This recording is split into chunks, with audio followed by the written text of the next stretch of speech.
Turn it up, clocking out, driving home, or just turning on.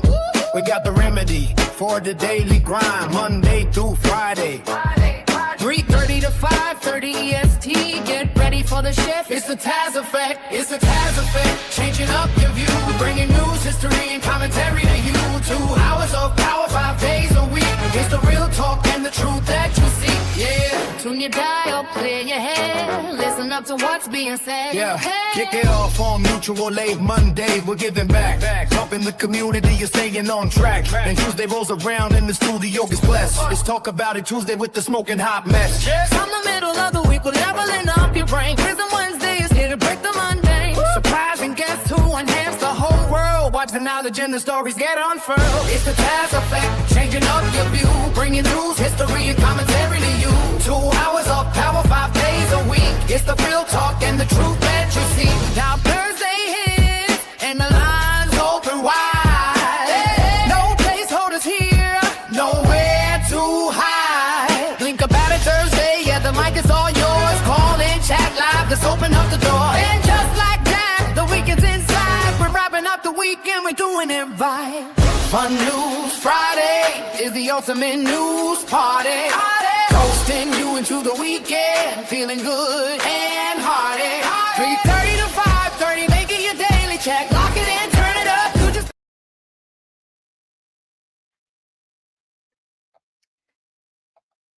Good afternoon, good afternoon, good afternoon. Thank you for joining me here for the Taz Effect Daily News in a way you did not know you could use. For those listening in over the radio airwaves at GCPR.live or from our Android or Apple app, thank you for tuning in. And for those listening and watching from all around the social media sphere, hey, how you doing? So glad you could come through.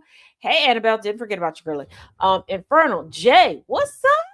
And to all the newbies that are finding their way in, it is a rocking good time. You have stumbled upon the Taz Effect on Fun News Friday, because what better way to get into the weekend well informed and a good chuckle in your belly, right? Well, ain't nothing to it but to do it. So let's jump right in. Trump's human printer accused of very unhealthy affection for president.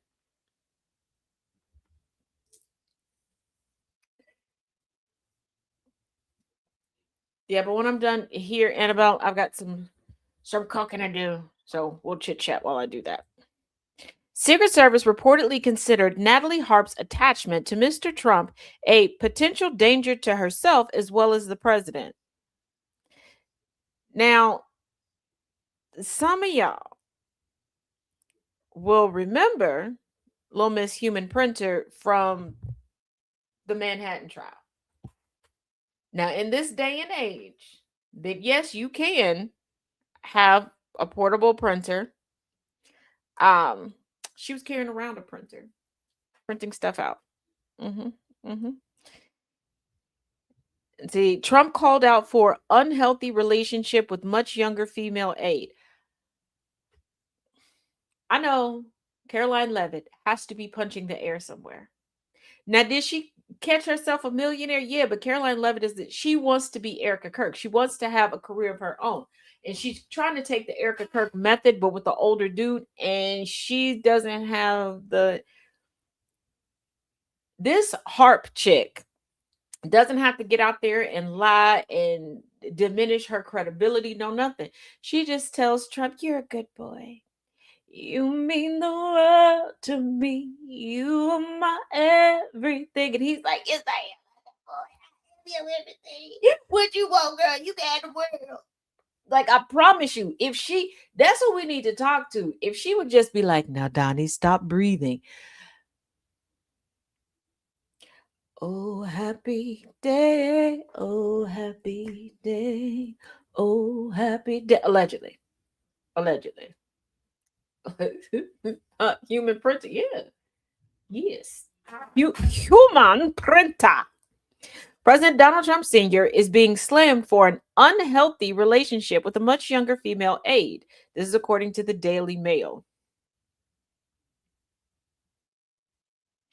Preston Harp, the socialist brother of White House aide Natalie Harp, said that his sister's relationship with the commander in chief is very unhealthy.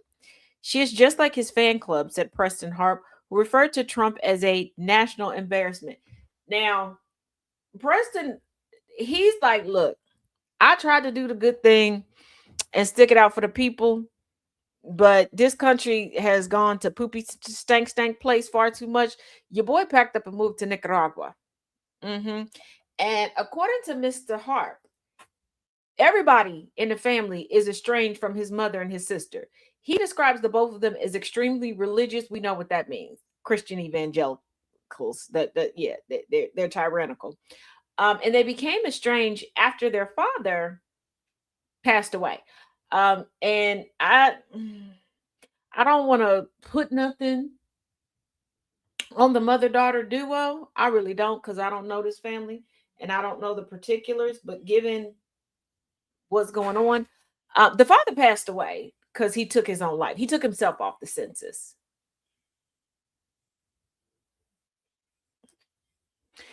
So Miss Girly Pop prints out positive social media posts and news articles for Trump. Like even after he lost the 2020 election, like she was just hanging in there. She leaves little notes for him in places that are described as personal spaces. Talking about, and I wasn't joking with the whole "you mean the world to me." Like she's like, nobody means more to me than you.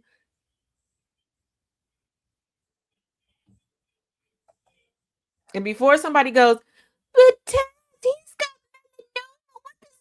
got melanoma. Trump don't care. Okay, she happy somebody else wants to be around him and pay attention to him and be close to his smelly cat. Okay, that bougie cat is rancid. She don't care.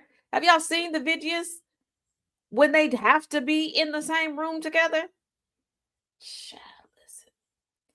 And how do we know this? It's in the new book that's coming out, and we are even halfway through the two books for this go arounds.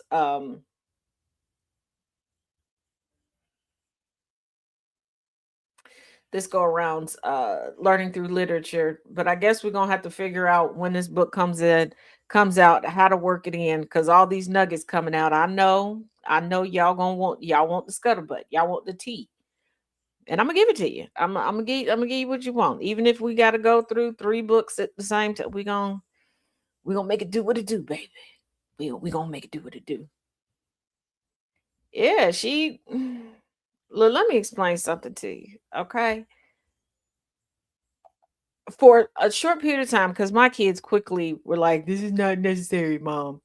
But I ended up working, like I was coach, room mom, pizza. So for a very short period of time, I used to leave them little notes and stuff. But then it was essentially we wasn't away from each other, so there were no need.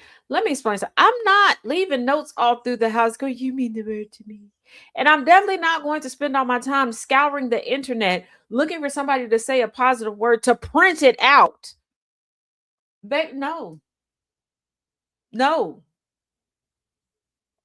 no. Because trust and believe. Don't come to my DMs. Don't come to my comment section talking about how you adore somebody else in my sphere. I'm not, and it's not on some hater stuff. You should have went to their house and dropped it off. You feel what I'm saying? Like,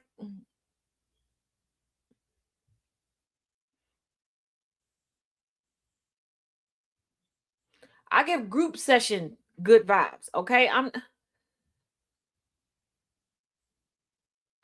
to think she's getting paid to pat Trump on the head to he's a good boy. And it's also being reported that she's the one that's behind all of his Truth Social posts when they seem coherent. But she's a part of that evangelical Christian nationalist section of folk Christianity in the United States that does truly look at Trump as like the second coming. y'all ain't even read the cliff notes of the Bible. Like you just said, Sky Daddy handbook who? Sky Daddy handbook where? Sky Daddy handbook what? Like,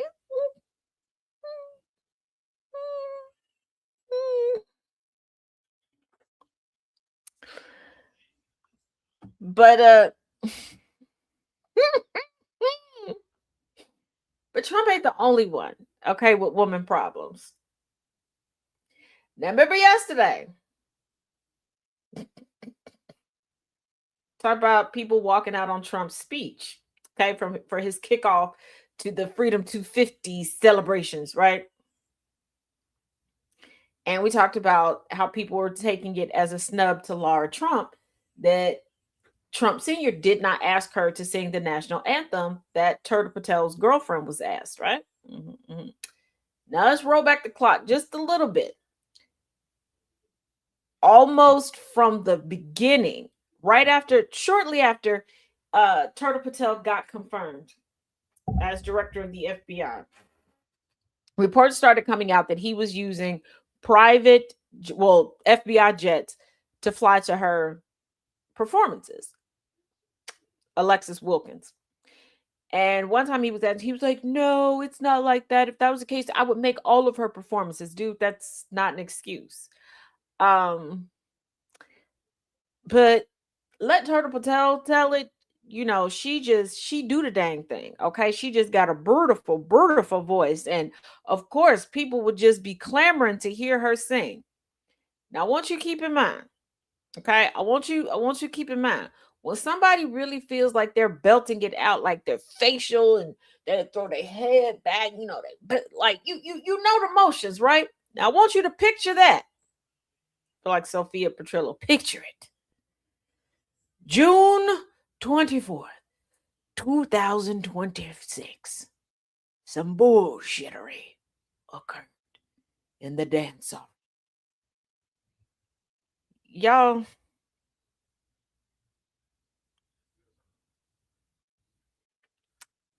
I know T.I. said no mediocre, but Trump said give me all the mediocre.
Yeah, she held that note, cocked her head back like, whoa, girl, you did that.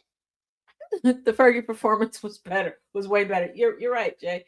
Now, before somebody comes in trying to,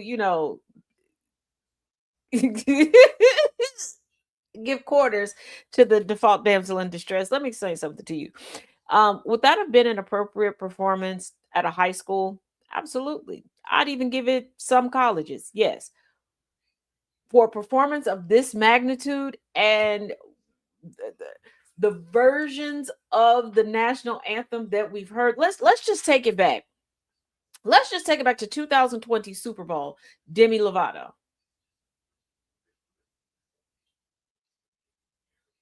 Exactly. Please, there's somebody that's preparing to audition for a High School Musical in the fall that would bring down the house better than she. Come on. Like she sat there holding that one, and she threw her head back. Like, hello, like, are you? And baby, let's not forget, okay? Because I know quite a few people. Y'all know what community likes to take the most mediocre or the worst of theirs and try to compare it to the best of other communities, right? But let's not forget. Let's not forget who shut it down. Who shut it down for the national anthem? The legendary, the iconic. Okay, even during her crack as whack days, Whitney Houston. Okay, we lived through that. It's the 250 years. I would, you know what? I wish I would have a big birthday, a quote unquote notable birthday, a milestone, landmark birthday.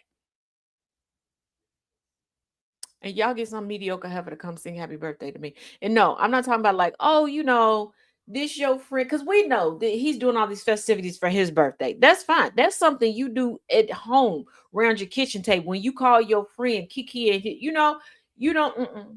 Mm, mm. Yeah, that was a Super Bowl performance. That wasn't the national anthem. You just.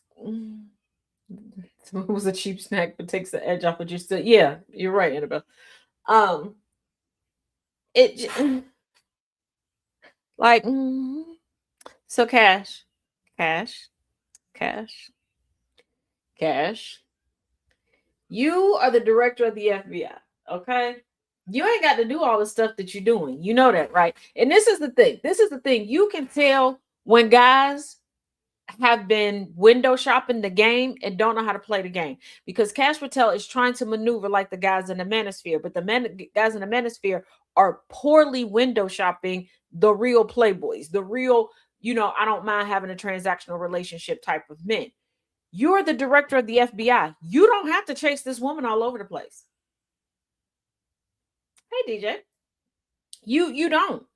And I'm not saying this on some womanized people. No, I'm not. But when you have certain positions, people understand that. You're the director of the FBI. She's a country music singer, remember?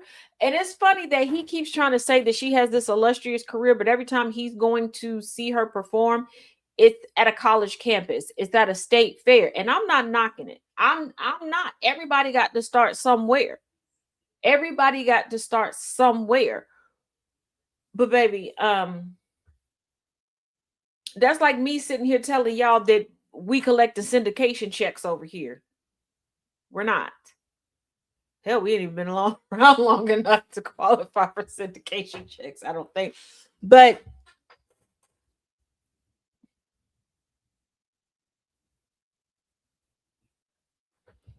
I thought Cash was part of Where's My Net Crew. He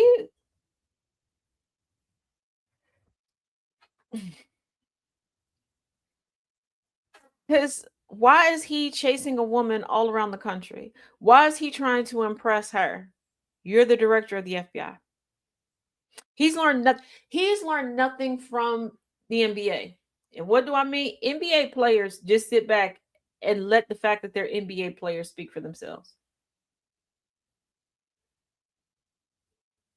This is why it's refreshing to find somebody in the NBA that's in a healthy, respectful relationship, because those men just sit back and go, I'm in the NBA. Like, you want to come and be seen and you want the pretty things, just like the F1 crowd. A lot of those women will tell you, I don't really like him. But the networking, I'm a fashion icon over here. Like, baby, listen, like, transactional.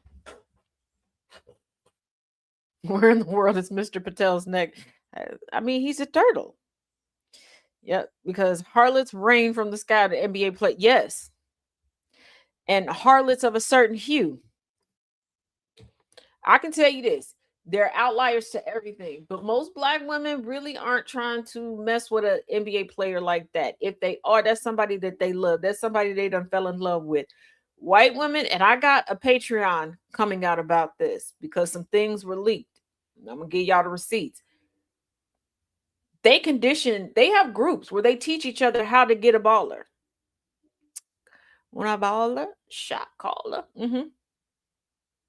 That's why if you look at the NBA draft year after year after year, especially if the father played in the NBA is getting lighter and lighter and lighter. Come hell or high water, they're gonna turn the NBA white again.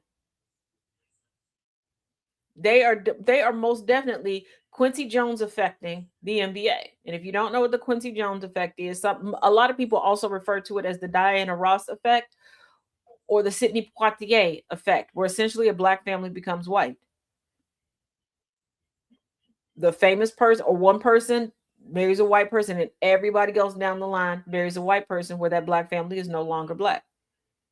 They're doing that to the NBA.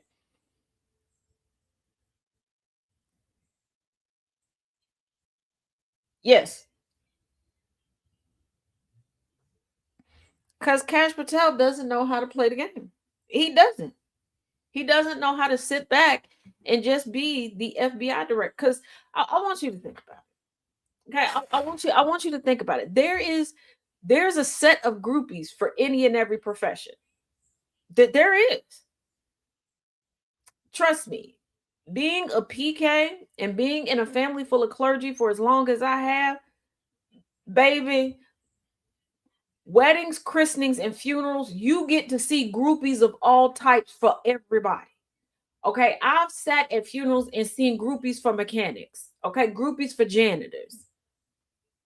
All right, groupies for bus, you name it.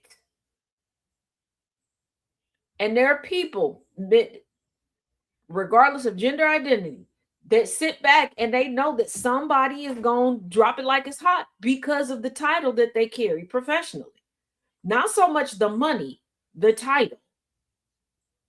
I have a friend who used to honestly tell kids, because we both coached at one high school for a period of time. Like, yeah, don't assume every attorney is rich. And they're like, no, that's not true. He's like, I'm an attorney. And they're like, you poor. He's like, I'm not poor, but I'm broke as hell. And he was like, yeah, everything ain't cool. But there was, even with him saying that and being honest, I can't tell you how many of the moms would try to cozy up to him because they just wanted to be able to tell somebody that they was smashing a lawyer. And there are people who have fantasies about it. And there are folks that just sit back. I want you to think, if I was an FBI director, you think I'm chasing any? Baby, if you want to throw your cootie biscuit at me, throw it. Throw that biscuit in a circle. What? Throw that biscuit in a circle. What? Because don't let me be the MF and FBI director. Look. Someone that Cass and I highly respect got their doctorate last night. That's what we were off doing. Baby, listen. And we were like, we ain't gonna be able to tell him nothing. He gonna be walking around, why you do that? Because I'm a doctor. And I don't blame him. Baby, don't let me get a doctor. Okay? Okay.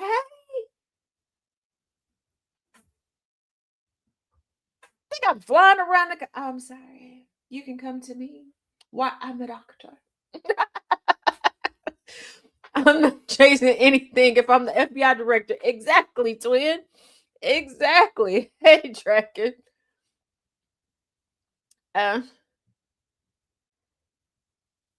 yeah, Cash isn't, but Cash has going for him. He's the FBI director. Like, you, that's the whole reason why his girlfriend is with him, because he's the FBI. He's doing what people with no personality and no money do. You know, the guy that overcompensates, that does way too much, that ends up being looked at as annoying because it's like, hey, okay. Cash Patel thinks that he's Tom Holland, and he's not. I tell that I'll be that Prince song in real life. I'm telling you, don't let don't let me mm-mm. If ever I pass the screening and I become FBI director.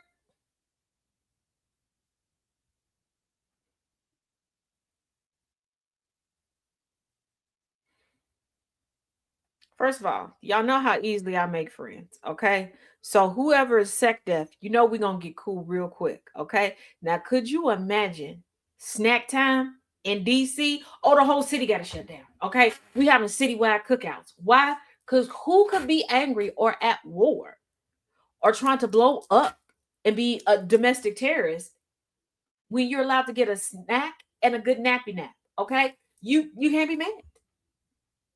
But you think I'm about to be chasing?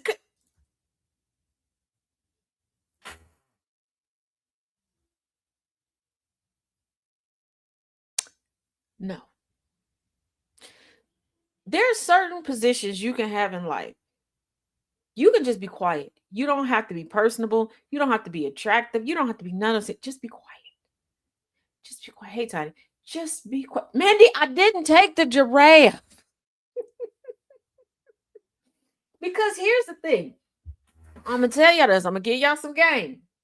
Okay? Anybody who likes dating women, sometimes you opening your mouth messes things up for you. That woman was willing to jump your bones on the regular, make it official, but you opened your mouth. And there are certain positions in life, career wise, you can have that and say nothing. Okay. And it'll be Magic City every day in your life. FBI director is one of them. I don't think y'all realize the groupie train, this just waiting, that they like Thomas the Tank Engine. You got to be really mad if you still want to go to war after a BBQ and a nap. Exactly. I'm telling y'all, there are groupies for every profession. And when it comes to like high ranking positions like that, because you have the money, you have access to so many things. But until Turtle Patel, and we know the OG, the first director, nobody really knows who the FBI director is. So you have all of these perks and this money and all this stuff. And because a lot of these positions put you in housing that you don't have to pay for. So for that period of time, you're banking that money, which means these women are looking at it like, I got more money of yours that I can spend. Baby. But everything you ever wanted to try it in regards to Uchi Coochie Wally Wally, they're willing to do it. They'll be like, yo, no, Nan, that being the way that I've been. Yeah. They'll be doing all of that. They will turn into Simone Biles Olympic gold medalist for you. Okay. But you want to hear about to the window, to the wall, till her tongue slide down your balls. Yeah. Yeah. I didn't take the draft. I was busy. And I don't have any place to hide the draft. I was nowhere around there. Like, y'all, like I said, I have seen people, I've seen groupies for funeral directors. Funeral directors of all ages.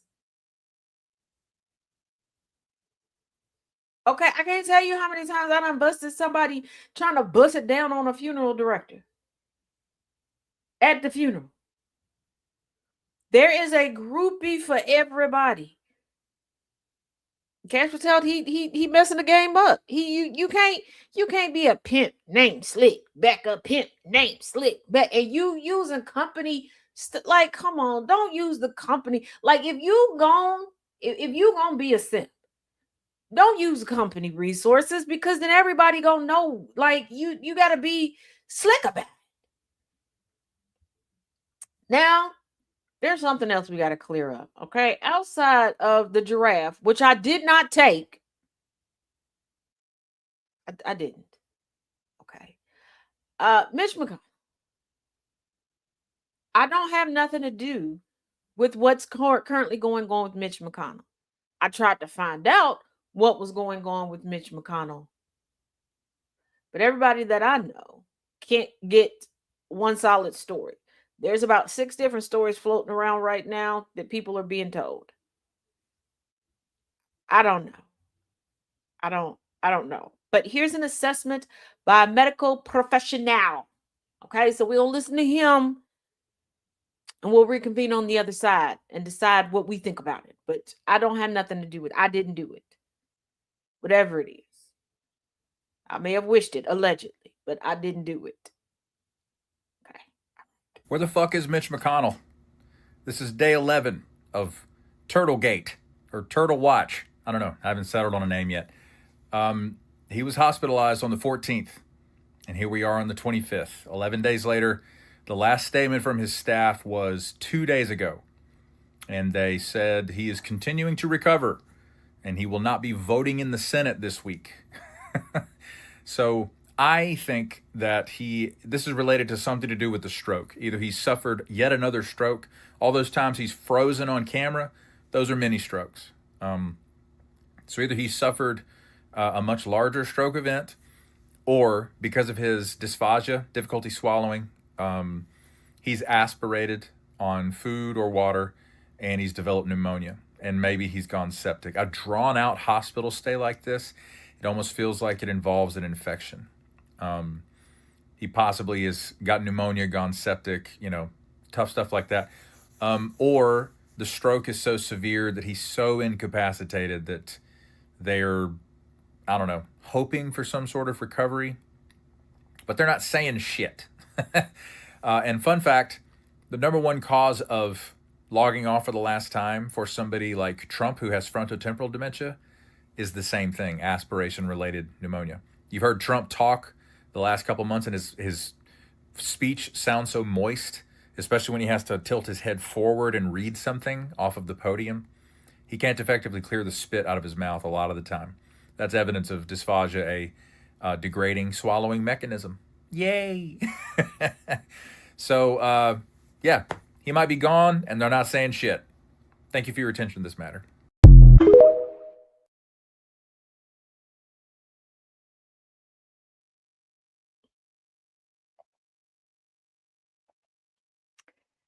Now, Trump was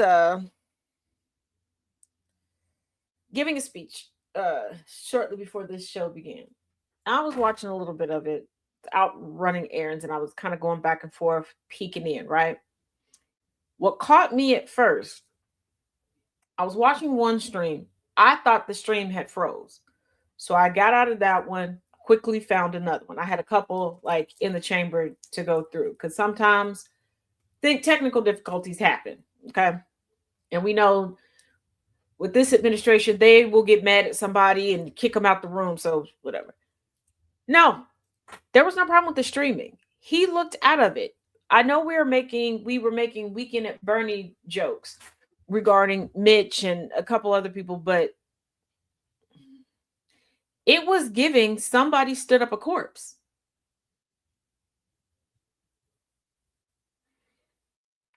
And I know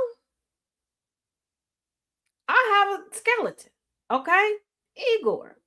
We know Igor. We love Igor, okay? Igor is a dandy, beautiful, handsome individual, okay? Wig, glasses, clothes, and all. But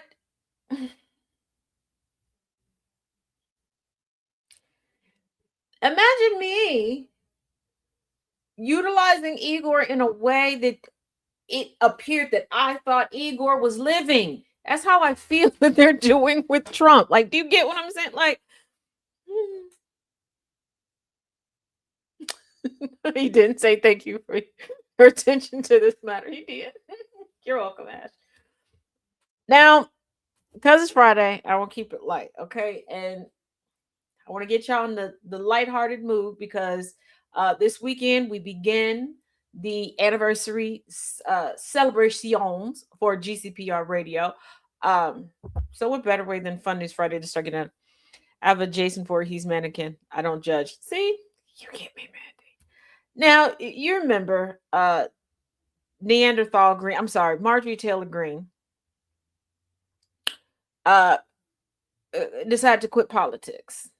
Okay, she claims it's because of Trump. I think she realized she's not good at it, and she sees the tide is turning when it comes to the GOP. So she needs to lay low for about 6 years and then pop out again. It's about the shelf like this, about as long. So, keeping with today's theme, nah, she ain't She-Hulk. I mean, the horror part of She-Hulk, yes, but Marjorie Taylor Greene's not that smart, not that funny, and not that attractive. Did I say that out loud? My bad. Oopsie doodle. Excuse me. Marjorie Taylor Greene mocked for launching influencer career after quitting Republican Party. You're incredibly power hungry and attention seeking.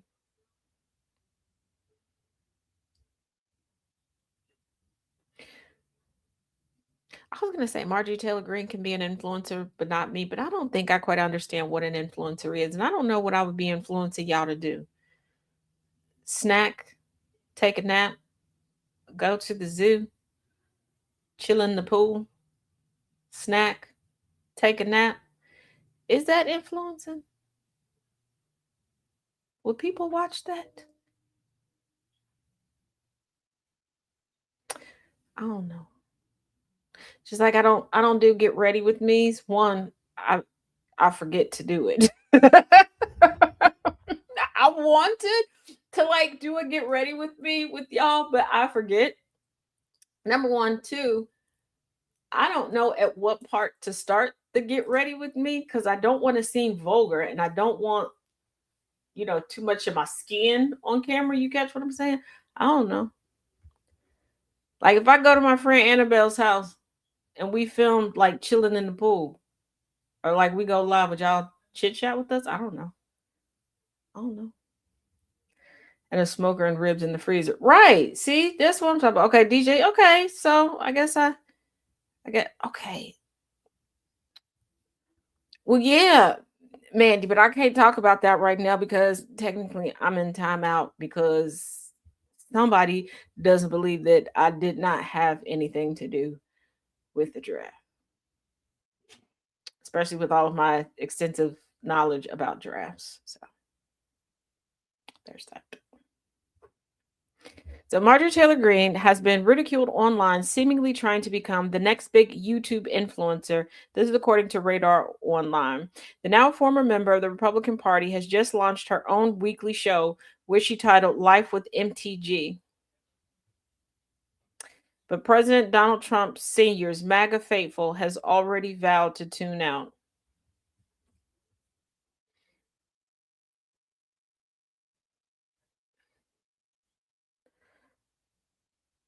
Marjorie, you left Congress.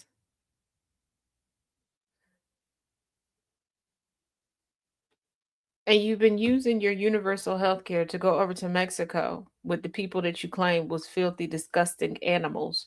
And not like in a home alone, you filthy animal type of way. Um, to get injections of stem cells to fight the aging process. And I feel like it's a little too late for you to do that. But that's just my personal opinion. It's not a professional opinion. It's an ocular observation, if you will. Um, so I don't think MAGA is really, and outside of like I could see her doing like fitness content. Because they like that, and you got like the Confederate flag merch in your little workout room. And well, it's your garage, but hey, we love a multi-purpose room. Okay. Um, but you should have started OnlyFans. Cause allegedly you get down like that.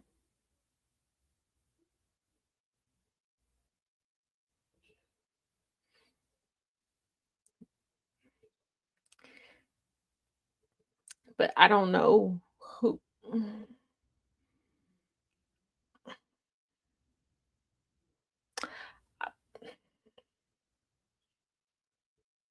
I don't want to get canceled or anything. And I don't want people to take anything the wrong way.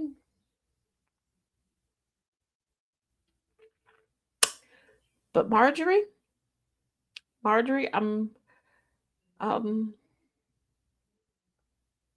people think you have a prostate. People think you have a prostate. They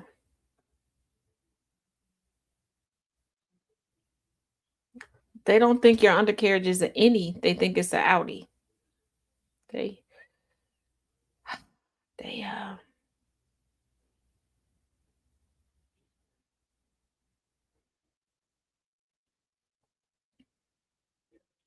mhm. Mhm. I'm pretty sure when you pass away, people will be lining up to buy handbags and shoes made from your leathery exterior. Oh, my bad, Shad. My bad. She'd make more money. She would, because I remember the Kama Sutra guru that she was cheating on her first husband with. She, she has wide shoulders, which is a sign of masculine. I'm pretty sure she goes to a urologist.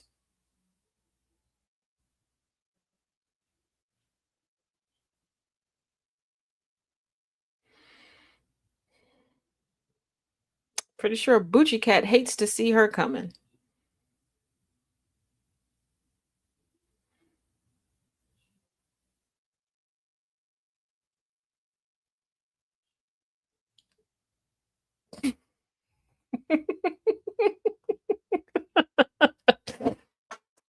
I understand now. Taz and Thomas have equally epic wind-ups, just from two different places.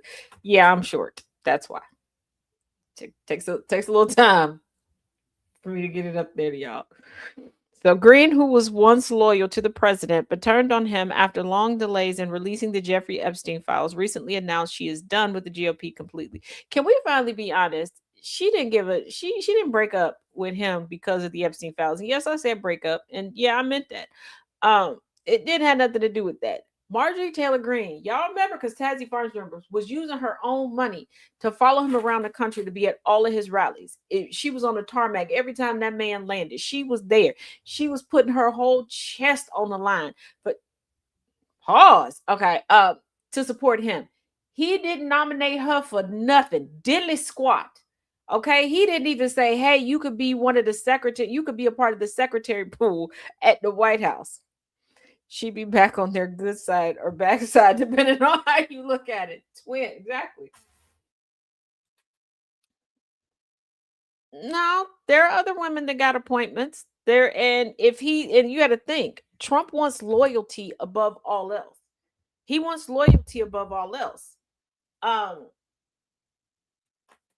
so yeah, he's got some women sprinkled in there, because they've shown to be incredibly loyal to him. Some of his closest, most respected advisors have been women. Um, Trump tries to publicly pretend like he has disdain for women, like he has mommy issues, but the best success he's had in his life has been in proximity to women, has been through women, has been when he's listened to women. Again, let me take you back to the court transcripts and documents of his Manhattan fraud trial. It was confirmed over and over and over again, multiple ways, that he runs everything past melanoma. And for those of y'all that are new here, melanoma is the wife. Yes, we know what she calls herself.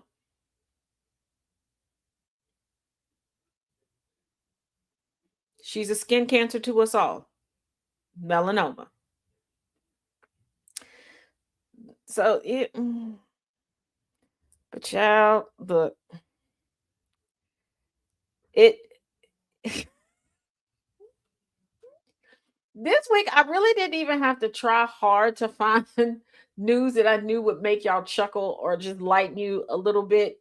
I don't know what's in the water today, but I like it. It seems tasty. It's wonderful. Oh, and if y'all like the little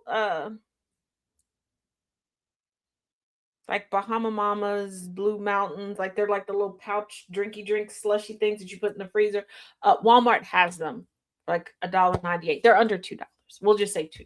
You can go and get them. And before you go, Taz, did you get some? No, because I was looking for something like that without alcohol.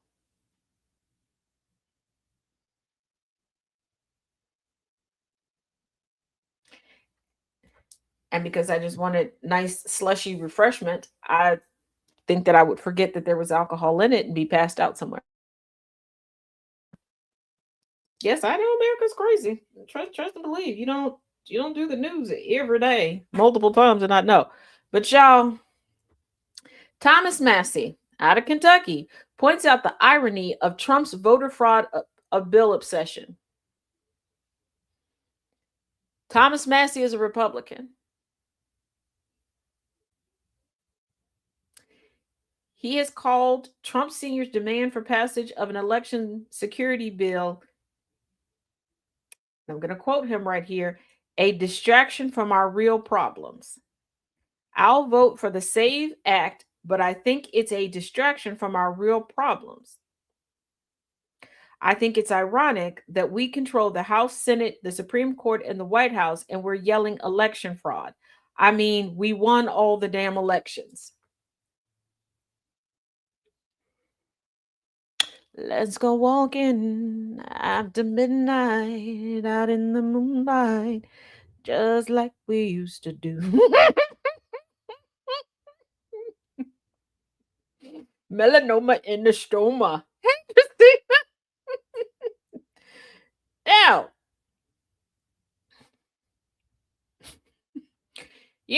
Senator John Kennedy out of Louisiana that tries to play a good old boy that just don't know no better. And only in the United States can somebody pretend to be stupid and keep being voted into Congress.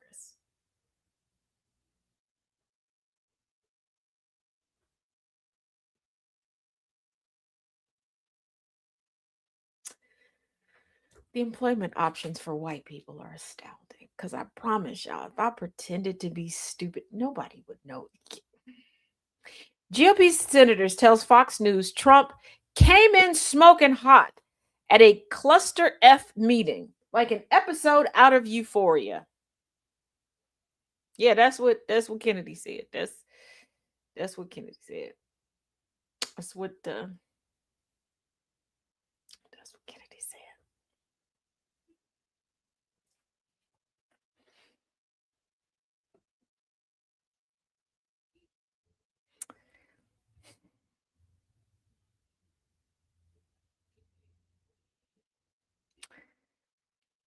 This is how Mr. Kennedy described Wednesday.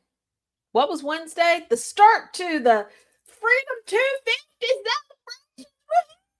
I just want to kiss my fish. Yeah. That speech where everybody walked out.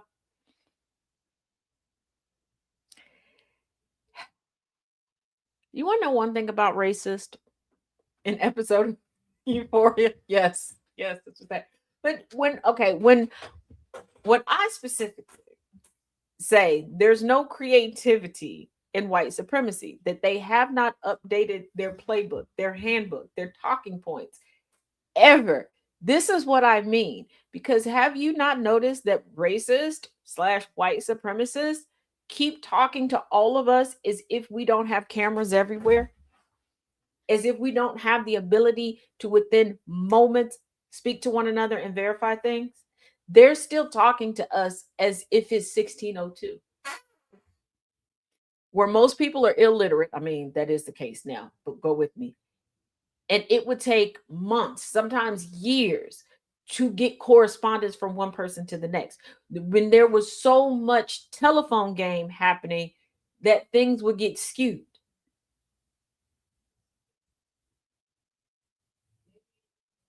Cause it would be like I end this show, okay?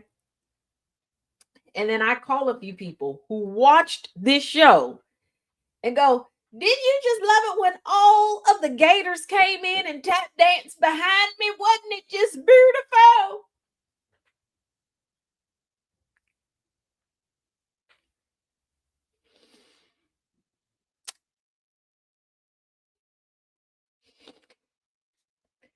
Look, people,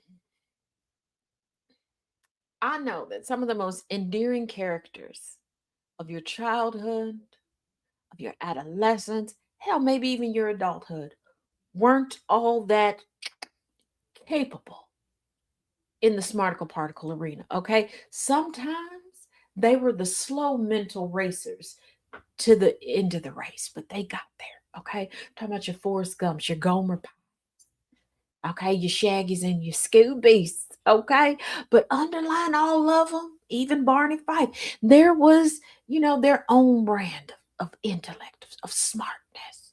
They could piece together certain things. They were good at solving certain things. They were never meant to be the blueprint for leadership politically. They weren't. Okay, which one of you happy Heffernans? Which one of y'all looked at Gomer and said, you know what? We need to get a whole bunch of him on Capitol Hill. Yes, we do. Yes, we do. And to lead the bunch, we're gonna go and get Mr. Roper. Are y'all well? I don't think so. I'm going to have to watch that show. Yeah. And speaking of euphoria, for those of y'all watching here, you're really telling that y'all need some healthy relationships. And I'm not just talking about romantic relationships, because the fact that Tom Holland knows his wife's middle name and called her that when they're on the job and multiple people were calling her by her first name and he needed to quickly get her attention is astounding. Y'all are melting all over the place. You all, every time you watch someone be respected as a woman or a femme presenting person, is disturbing. Let's not normalize you being shocked by respect. Let's not do that.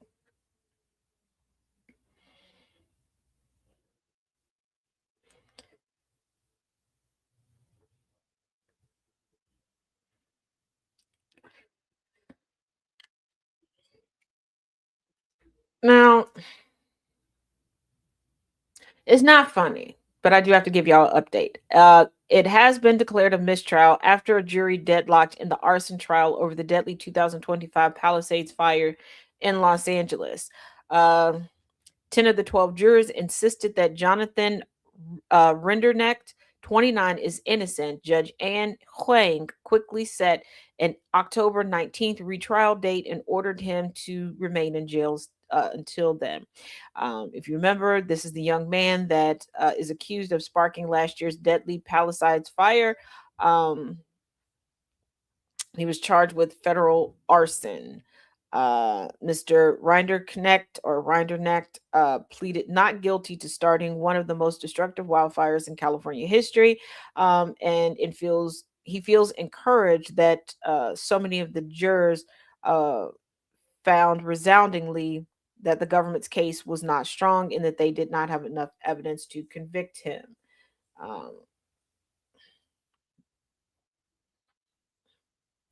He knows her middle name. Oh my God, the controversy. Yeah, these people are like, oh my God, that's so stupid. He just loves her down. That's so respectful. That is freaking no. What?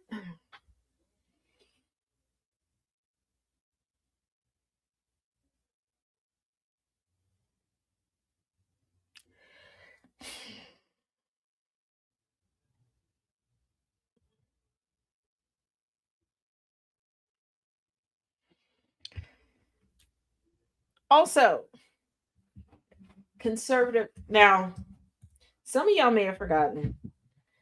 Past couple summers have brought us what I like to call the GOP smackdowns. And this happens between right-wing influencers, okay? One year we had the girlies going at it, outing each other for being baby mamas, outing each other for being whores at the conventions, all the things, okay? All the things. Another year, another summer, we had the fellas going at it, talking about who had boyfriends, who ain't never had a girlfriend because they don't like Hooter Biscuit, just going at it. Okay. Another year, everybody was going at everybody, exposing everybody's secrets. Okay. I just want to know this summer, who is it going to be? Are we going to get another free for all, just all gender cage match of telling everybody business? Because the grift is running dry. There's no clear front runner to take over MAGA. And we know Trump's knocking on death's door. So so at this point, a lot of people are jumping ship. Some of them are like, I'm saved and sanctified. I'm delivered. I am delivered from MAGA. I am delivered and never going back. I see the error of my ways because I can't vote for MAGA anymore. So I'm changing. And some people are like, no, I'm MAGA, do or die. And if I can't do, I will die. Woo. But like, what's the rebrand? And we know the rebrand has to be like Phoenix Rising level. Okay, it's gotta be like this metamorphosis has to be dramatic and public. I feel like the theme for this one is going to be, where are the descendants of the witches you couldn't burn? We're sorry we tried to burn you. We were clouded. We thought you all were the witches 2.0 and we should have known better. Like, it'll be something that doesn't make sense like that. But Tucker Carlson has already been making the shift. That's why he went independent. But Tucker Carlson is a grifter. He's not really an influencer. Tucker Carlson, if you remember from the leaked text, he doesn't like the GOP. He never liked Trump, but he does like a check.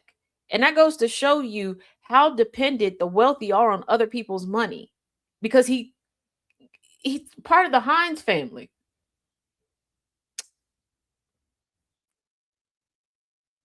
Like, he could have done anything at any point in time. He's always been that way. He's always been the contrarian. He worked for MSNBC, contrarian, and I'm going to grift over here. Like, that's the only way he can stand out. He doesn't really have a personality for anything else. He's not really good at his job. People hire him just to be the naysayer in the room.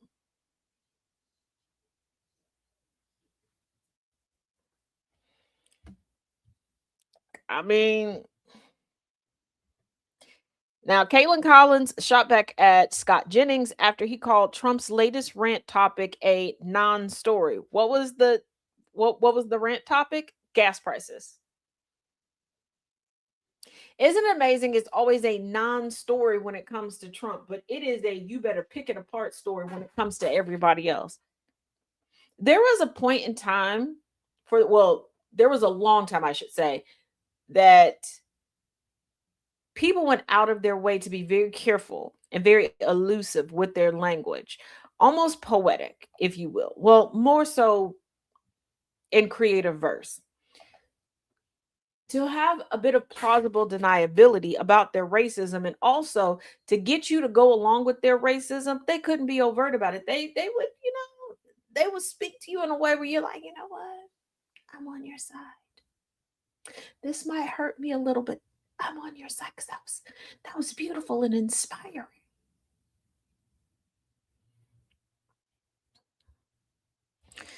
But chill. Now, y'all,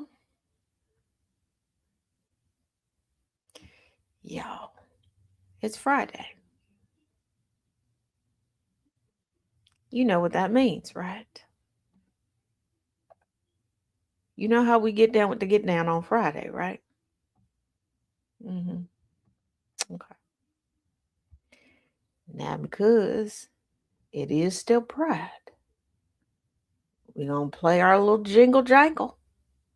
And if you have not been over to Tazisms.com, what's wrong with you? Are you anti-Taz? Do you have a touch of the misogyn twat Taz? Do you have sparkly TDS? What is sparkly TDS? Sparkly Taz derangement syndrome. You need some medicine? You need a hug? You need a snack? You need a nap? Why haven't you gotten over there yet? Get over there. Boot scoot skedaddle. We're gonna play the commercial, and then we're gonna get into our first video. Now, this one is not part of Taz Roulette. There's 3 videos that I'm going to play.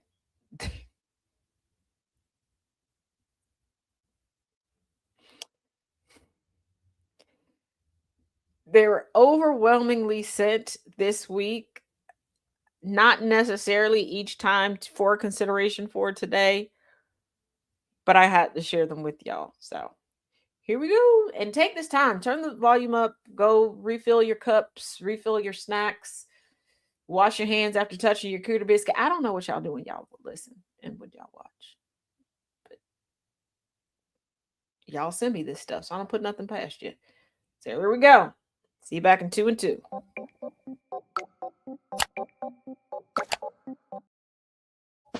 Whoops, wrong one. There we go.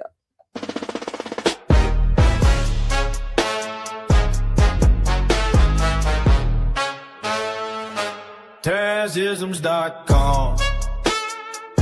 Celebrate your pride. You should love the way you were born inside. Celebrate the day freedom found its way. Destiny was yours to claim. Use the code PRIDE26 for a discount you can see. Get a shirt, a mug, a bag, and more to be free. Isms.com has so much in store. In our unity, we truly soar. Love is love forevermore. A more equal future is our goal. Tazisms.com. Celebrate your pride. Celebrate your pride. Celebrate your pride. You should love the way you were born inside. Celebrate the day freedom found its way. Destiny was yours to claim. Use the code PRIDE26 for a discount you can see. Get a shirt, a mug, a bag, and more to be free. Isms.com has so much in store. In our unity, we truly soar. Love is love forevermore. A more equal future is our goal.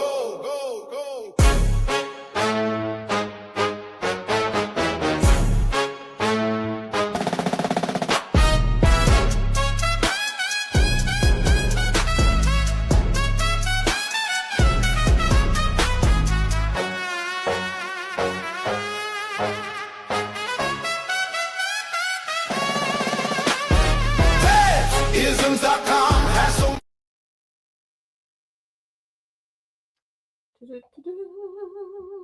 Here we go. Who didn't wipe his ass, and who am I to deny you that, really? So he also wasn't showering, and the first time that this was brought to my attention was also through my old roommate when she came into our bedroom one night and just confronted him face to face. She said, "Hey, we've been living together for several months, and I've never seen you shower. I have never seen you go into that bathroom and then heard the shower head turn on. So are you just like not doing it? Are you opting out of bathing? What is that about?" And I'm kind of pissed off that she would confront him about this because, like, of course my boyfriend is showering, Katie. Why would you even ask him that? But in my efforts to defend him, I'm trying to remember the times that I've seen him shower, and I can count all of the instances on one hand. And we've fully been living together for 6 months. So I would also like to know when you are showering, please. And he goes, "Oh my gosh, guys, this is so funny. It's actually just because when I was younger, I would take really long showers and my parents hated it. So my dad would come in and he would turn off the water and kick me out of the shower because I was racking up their water bill. And I just have this weird trauma from it now. And so I like to shower in the middle of the night when everybody's asleep and I know that nobody's going to walk in on me." And Katie thinks that this is bullshit, but she takes it and says, "Okay, sure," and leaves. And I'm like, yeah, he just has trauma. He's just quirky. My little Pooh Bear, my little stinker. He showers in the middle of the night, whatever, but he's just asleep because he doesn't want people to walk in on him. Right? That makes sense. Yeah. And then we move in together, just me and him. And we start having issues with our tub drain. Okay. It's not draining. The snake won't work. The drain won't work. Shit's clogged as fuck. And every time you shower, the water's going up to your ankles. It's actually quite gross. And every time I'm showering for 3 months, count them, 3 months, I see a soap. It hasn't moved an inch. Not a centimeter, not a millimeter, not a hair. anytime the towels are moving, it's because I'm moving them. So I confront him one day after these 3 months and I say, hey, I'm gonna level with you. I know that you're not showering because your soap isn't moving, right? And he goes, yeah, the drain is grossing me out. I don't like showering here because I don't want the water up to my ankles. And I said, okay, so where are you showering? And he goes, well, I'm washing my hair over the side of the tub before I go to work. And then when I get to work, I wash my dick in the sink at work. So Where did he work, you ask? Speedway, a gas station. So use a shower at you're washing your hair over the side of the tub, and then you're going to Speedway, and you're using gas station soap and gas station sink to wash your dick. And nothing else. I know that he started showering at our place once I got the drain fixed, but I couldn't tell you how many times. I can't imagine that it was many. You guys want to know more about my ex who didn't wipe his ass? And who am I? Why did this last so long? Like, you didn't know. Okay. I wasn't going to say you didn't notice him getting up at night. You might be a heavy sleeper. Different factors can play into that. But, like, did he sleep in pajamas? Did he sleep nude? Did you know? Like, you couldn't smell him. Was you sucking his dang line and it was that dirty? You know what? No, we just gonna go to the next one. That's what we're gonna do. We gonna get twists and talk about, oh, that one. Yeah, stop traumatizing me like this.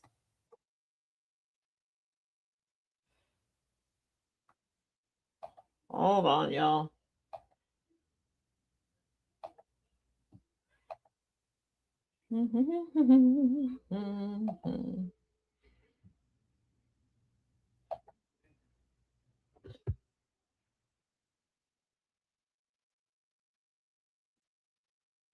Pills to swallow, so she swallowed them all at the same time and then exclaimed, I did it! I'm the throat goat! And our nurse pretended to put a note in the chart that said, patient is throat goat. While Bailey was getting her catheter placed, they had to cover her private parts in betadine, and Bailey said, does it look like soy sauce? I bet it looks like soy sauce. Soy sauce for my sashimi. I said something about her range of motion, and she said, huh? Rachel Motion? That's my Zumba instructor. She was telling her dad how she's been drinking Yerba Mate tea, but how they all have really weird names because it's a hippie-owned business. She said, obviously, the brand is owned by a bunch of hippies. Yuck! Dirty hippies! I told her that she was so brave while getting her catheter placed, and she said, aw, it's almost like I didn't have a choice. My wife is coherent for the first time in days, so I'm going to tell you some more of the things.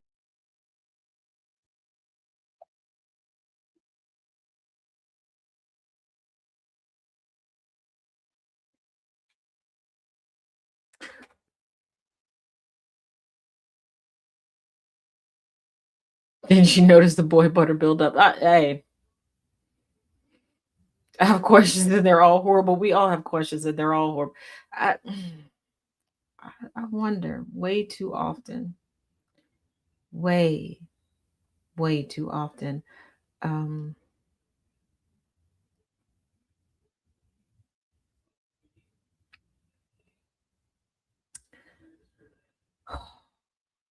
Why I keep checking my DMs, let alone answering them.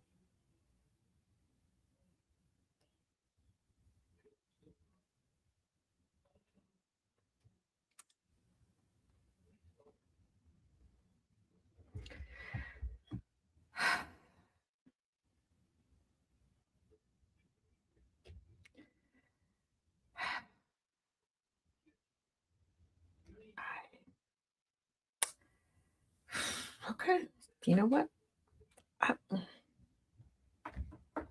Every day. But I'm the problem. I'm the drama. Here we go.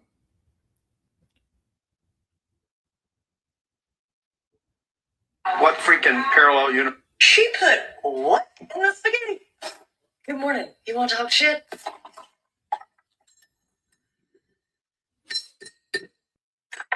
Taking medicine yet? You're gonna need it for this. Sun's scrolling, as one does, and I got a notification. One of y'all sent me a picture of this woman who worked at a morgue as an assistant. And apparently her town with the spaghetti cook-off.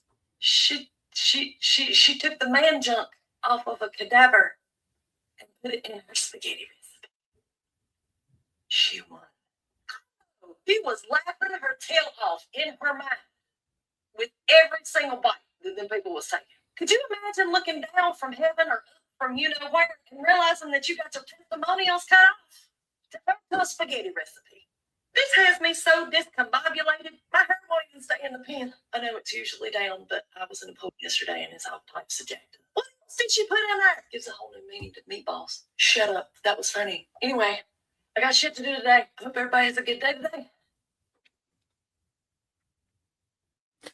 You're correct, Nightbird. I'm really not sleeping. Please, everybody, send all the snack.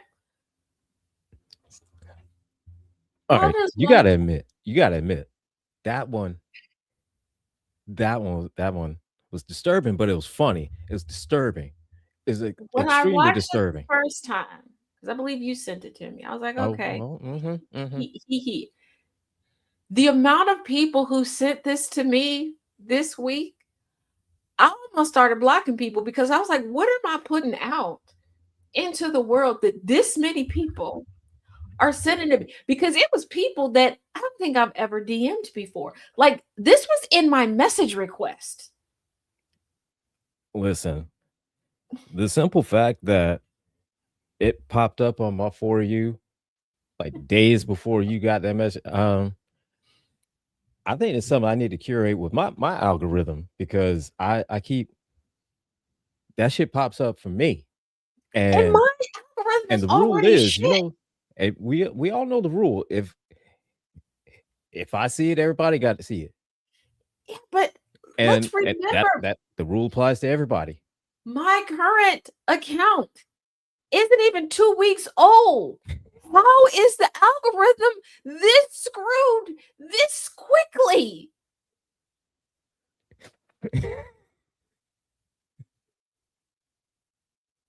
Hard work. I don't know what else to tell you.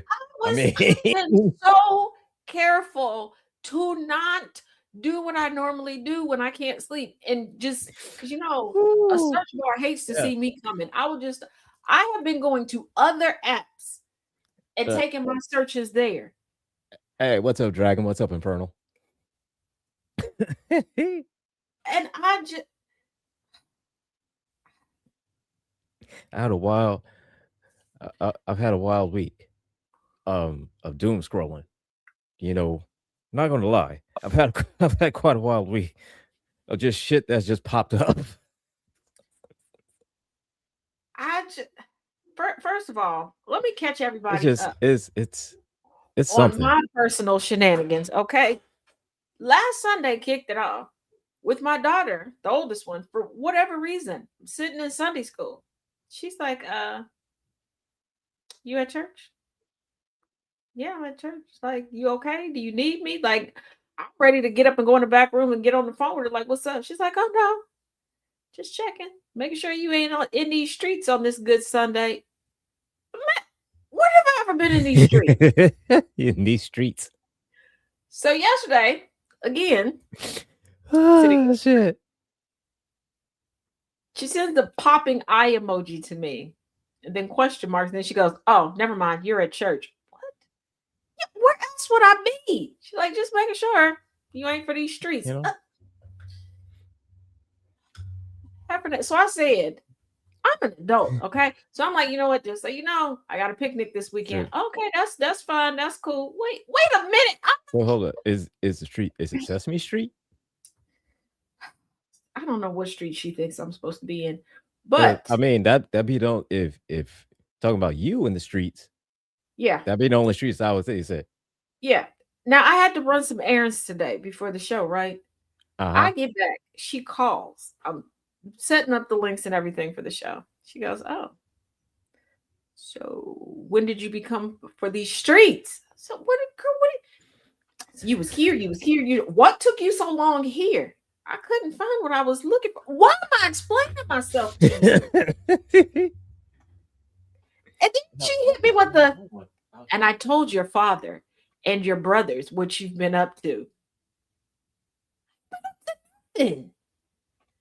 But then I almost got kidnapped by an infant yesterday. Oh, Lord. For those of y'all that are new, you're probably like, that's impossible. For those of y'all that have been around for a while, you're like, par for the course. So let me bridge the gap. Church member's son had, with his girlfriend, had a baby. Okay. First time I personally have seen the little booger. Okay. So I was like, hey, baby looked at Cass like, And I was like, oh, maybe because, we a pair, baby gonna feel that some way. So I was like, hey, baby grabbed my finger. So I was like, oh, cute little baby. I started to hear the saxophones playing. That baby, I was like, oh, Lord.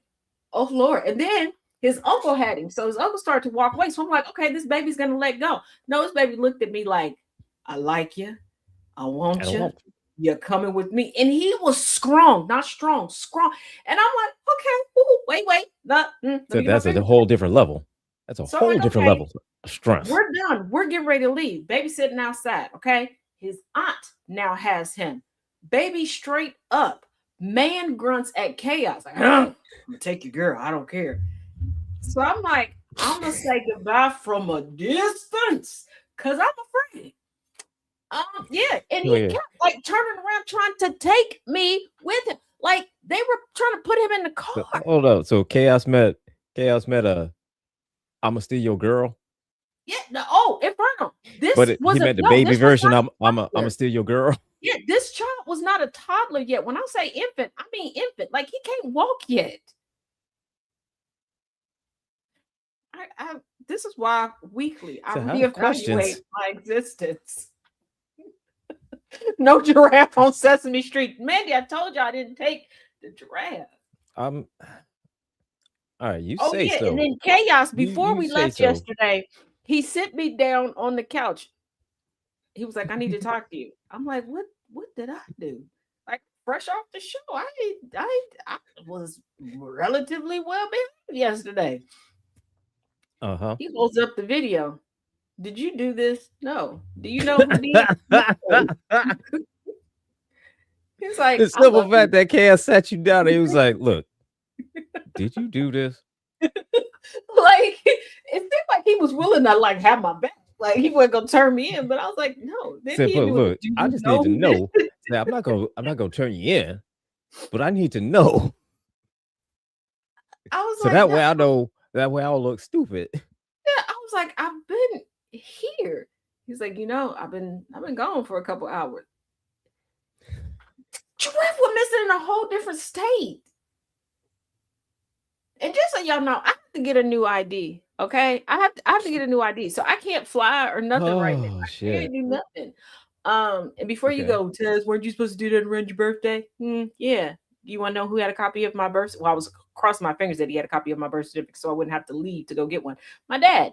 I don't know if you've ever had to have a parent look for stuff for you. Oh God, that's the worst. They never remember where they put it, but they promise you that they put it in a secure place. Yeah, it's so secure they can't find it. So he finally found it. It's on its way to me. So I can't fly anywhere, and we know I don't drive. And it's always the same thing. I got it somewhere. I didn't know where. Thank you, DJ. I'm innocent. What's happening, man? Maybe. But I'm sitting here like I am innocent. Then I go to sleep. I wake up. I'm preparing. First of all, I'm backstage with Thomas. Okay, going through all sorts of grief and negotiations. Okay, y'all don't understand my pain. One, he forgets when he first comes backstage. He forgets that I'm also back there. Like it's nothing inappropriate, but like when he's hyping himself, like just do he see me? Because I see me. Does he see me? Because he's like, I see me. Does he see you? I see you. And then out of the blue, he's like, yeah, Chaz, let's get this. Okay. Then I have to go through the routine of talking him out of a whole lot of bad decisions and a whole lot of things he should not say on air. Now, y'all know I'm the queen of accidentally saying stuff because I will have the best intentions and realize I shouldn't say it that way. If I'm having to talk somebody out of it, I'm like, Tom, we can't say that on the air. That's why I now have prompts that I can just copy and paste, like the allegedly. I told him, do not say these things about, and I gave him a list of people. He said all of the things. He said all that. He stresses me the hell out. And I asked him. It's like it's one of those where it's just so exhausting. Yes. It's so exhausting because Thomas, in as much as we love him, we do. And Thomas, you are stressful. I thought I was stressful. I'm not. You are stressful.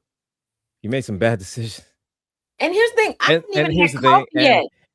And because you like Hobbs and Shaw, I mean, that should I still want to fight him on that. I still want to fight him over that. And here's the thing, I hadn't even had coffee yet. And see, for most people, most of the coffee beans are on Eastern. I'm an hour behind. Right. I want y'all to realize this is taking place before 7 a.m. for me. Yeah. For her, this is like, for us, it's around 7:30-ish, depending on if it's Friday, you know. Yeah. So I'm looking at what the fuck? Yeah. And then all of a sudden, all of my devices are lighting up. So I'm starting to panic, like, wait a minute. Like, at first I'm like, is this a family emergency? And then I was like, no, because my family only contacts me through one.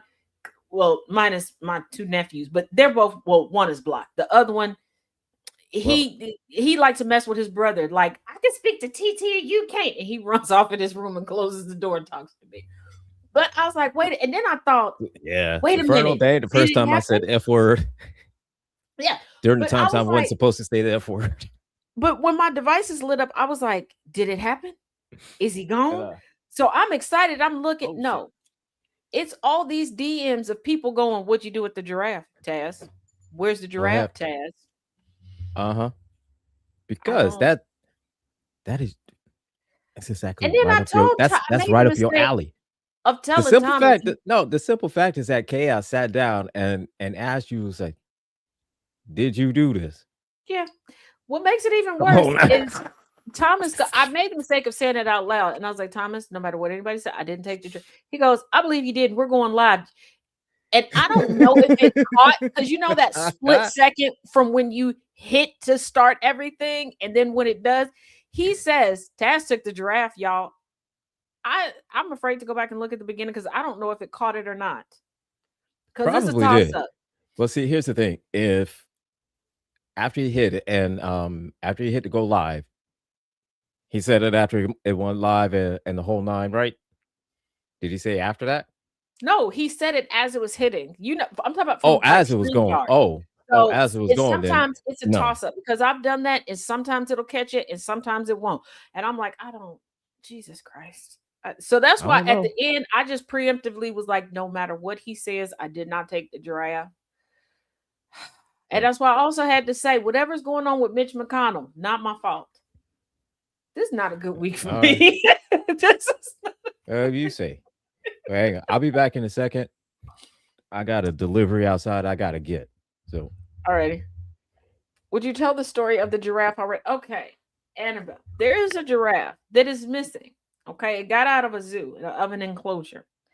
Now, on the other side of this enclosure, they're afraid that maybe some coyotes or something will get to it, but they can't find this giraffe.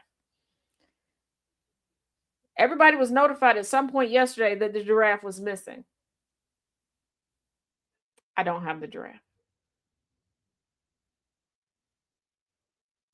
A couple people even DM'd me like,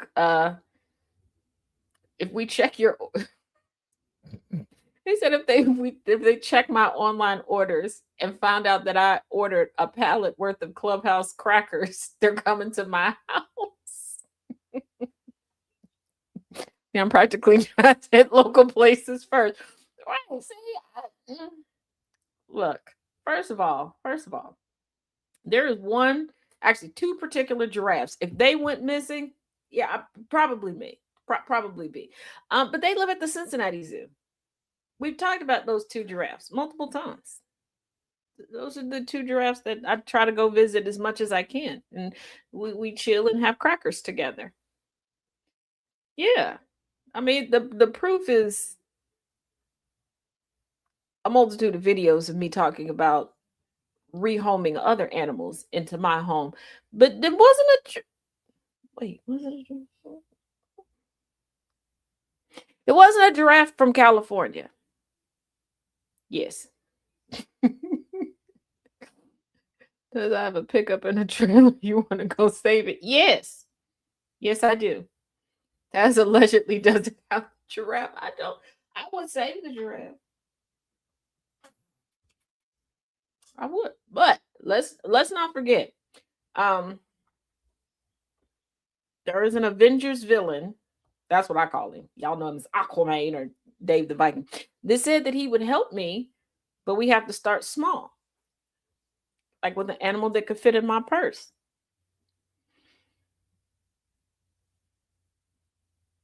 And we all know the sizes of my purse. Now, Red Panda's go missing. Taz got him in the attic or basement, but yeah, Red Panda go.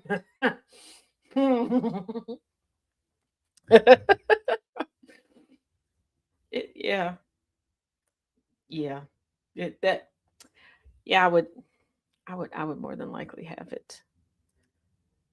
Now I think. Hold on. Is that all? Oh, nope.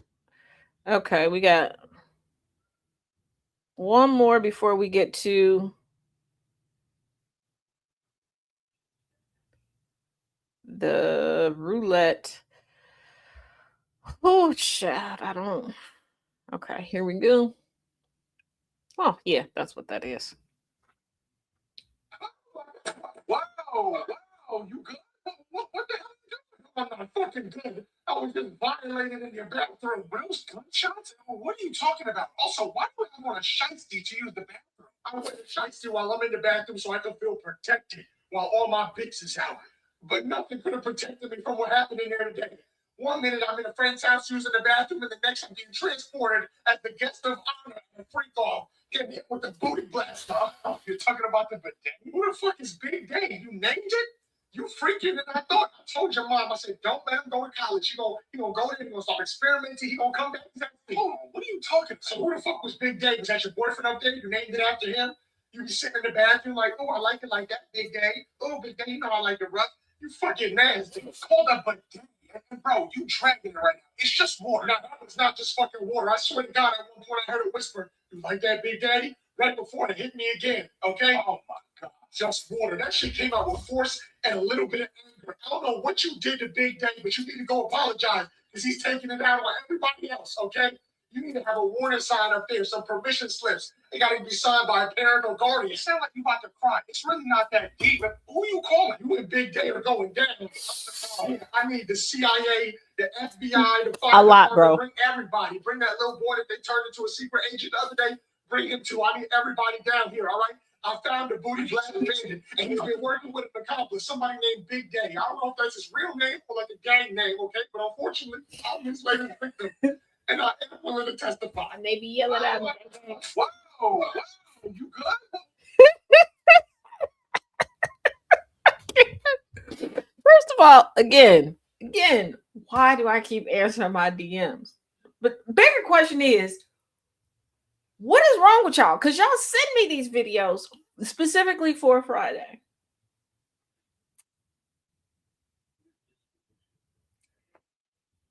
You got the, he is not okay. He's not even hanging, no. Whew. All right. Oh. Trying not to sneeze today. Okay, now we're to the Taz Roulette. For those of y'all that are new, Taz Roulette is throughout the week, people send me videos. Whichever ones are sent the most, make it onto the show. Due to a mishap one week, we started doing Taz Roulette. I don't know what order these are in. Okay, I don't know what they are. I tally them up. I put them in. We click them, and we go. Now, only thing I know about these, there's going to be 2 videos. One video they're going to play back to back. All I know is I lost track of how many times this was sent, but each time it was sent 1, 2, 1, 2. And everybody kept saying, you got to play them together. You got to play them together. So all that the Roadrunner tripped his booby trap. Yeah. So here we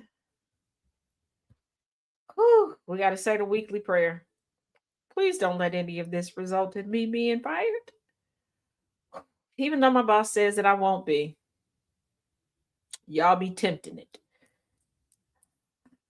A bit of housekeeping in case I forget. Do not forget the kickoff to the 2-year anniversary of GCPR Radio begins Sunday night at 9 p.m. Eastern, 8 p.m. Central. Y'all know where to find us on the Villain's View. All right, here we go. My kid's new teacher is the guy I bullied in high school. The guy you laughed at when he asked you to prom. I thought he was a total loser back then, but now he's different. Different how? He's kinda hot.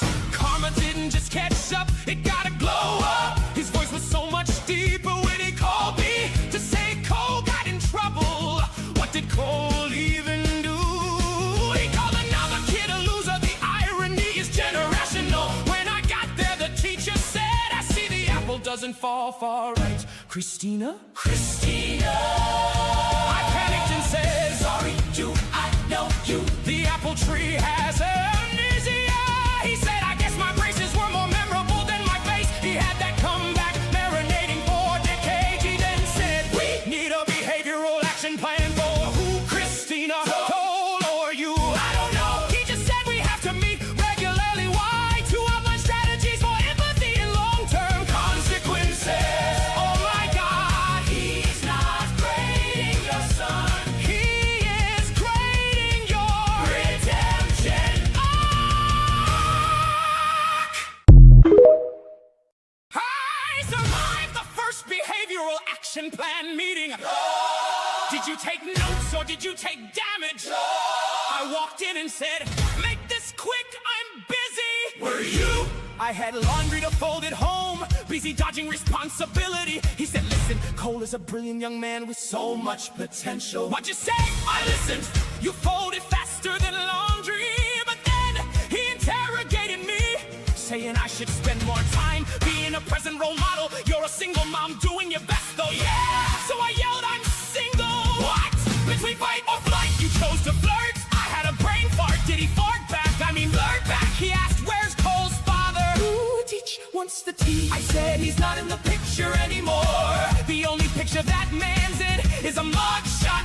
He went silent for a while and said, that's okay, I am. He's stepping up, then added, I mean, while Cole's studying here, of course. Never mind, he backtracked. Before I left, he asked if I'm free this weekend. Oh God, he's getting extracurricular. And the activity is Christina.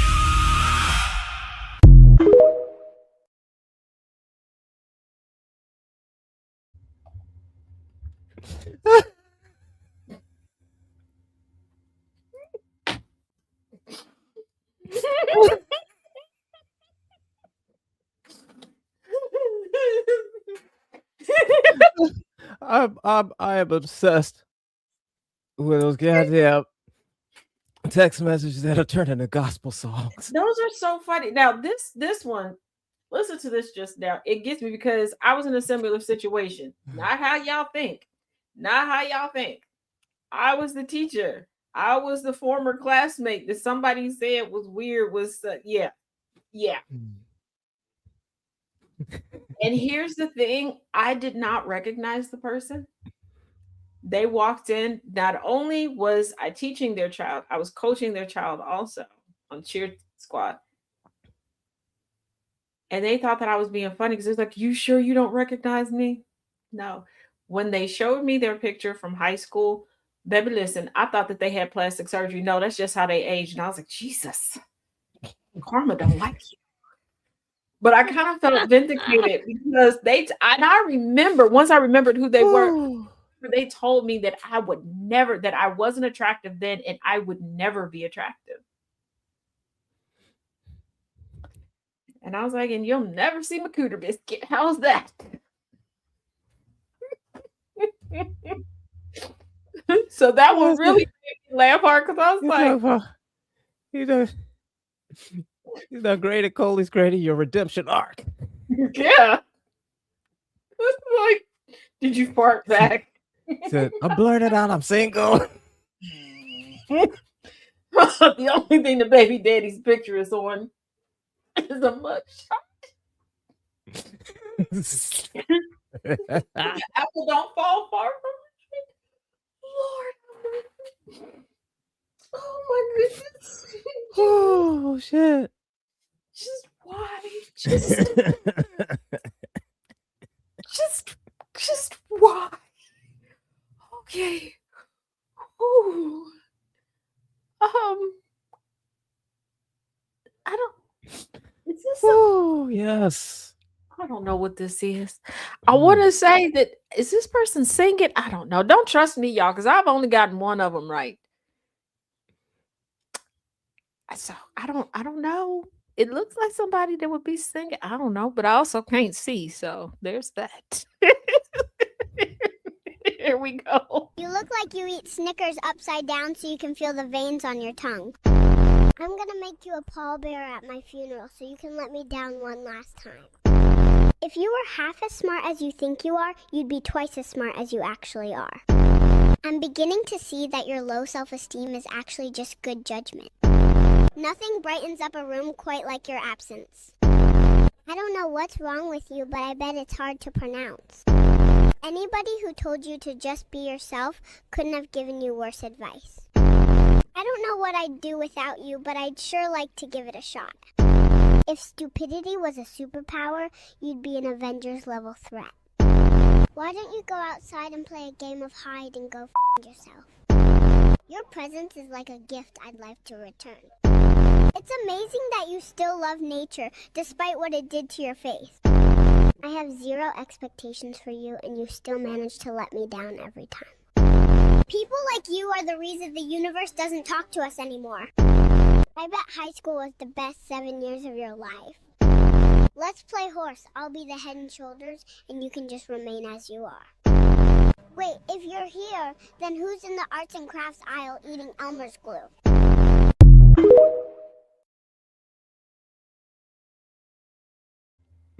Hey, the Colonel said I love best guess is good because they're never right. The title of the whole video could be damn. Yes. The original video is as funny as shit. Oh my god. It's AI generated video of just babies and doing a street interview, you know. That's why it sounds like babies, because it's AI generated babies. It just that's really how, but that's really how my nephew sound though. That's why he blocked. And for those of y'all ask, yeah, he's still blocked. He's still now his brother ain't shit because his brother TT. I called his brother on his birthday. He's like, you didn't call me. I know, I'm aware. But I'm a child. And I'm a child of God. I'm my daddy's child. How about that? I got older. I never said I got mature. I'm a child too. I'm a child too, man. I was a child before you were a child. Right. So I mean, I win. And because like one of my cousins years ago had a set of twins, right? And she was like, you're the only person that never wants to volunteer to babysit. Now, in the back of my mind, I'm like, girl, I had 2 sets of Irish twins. I'm never doing that again. That was hell. Shit. But I looked at her and I said, shit. I don't know them. I was always taught stranger danger.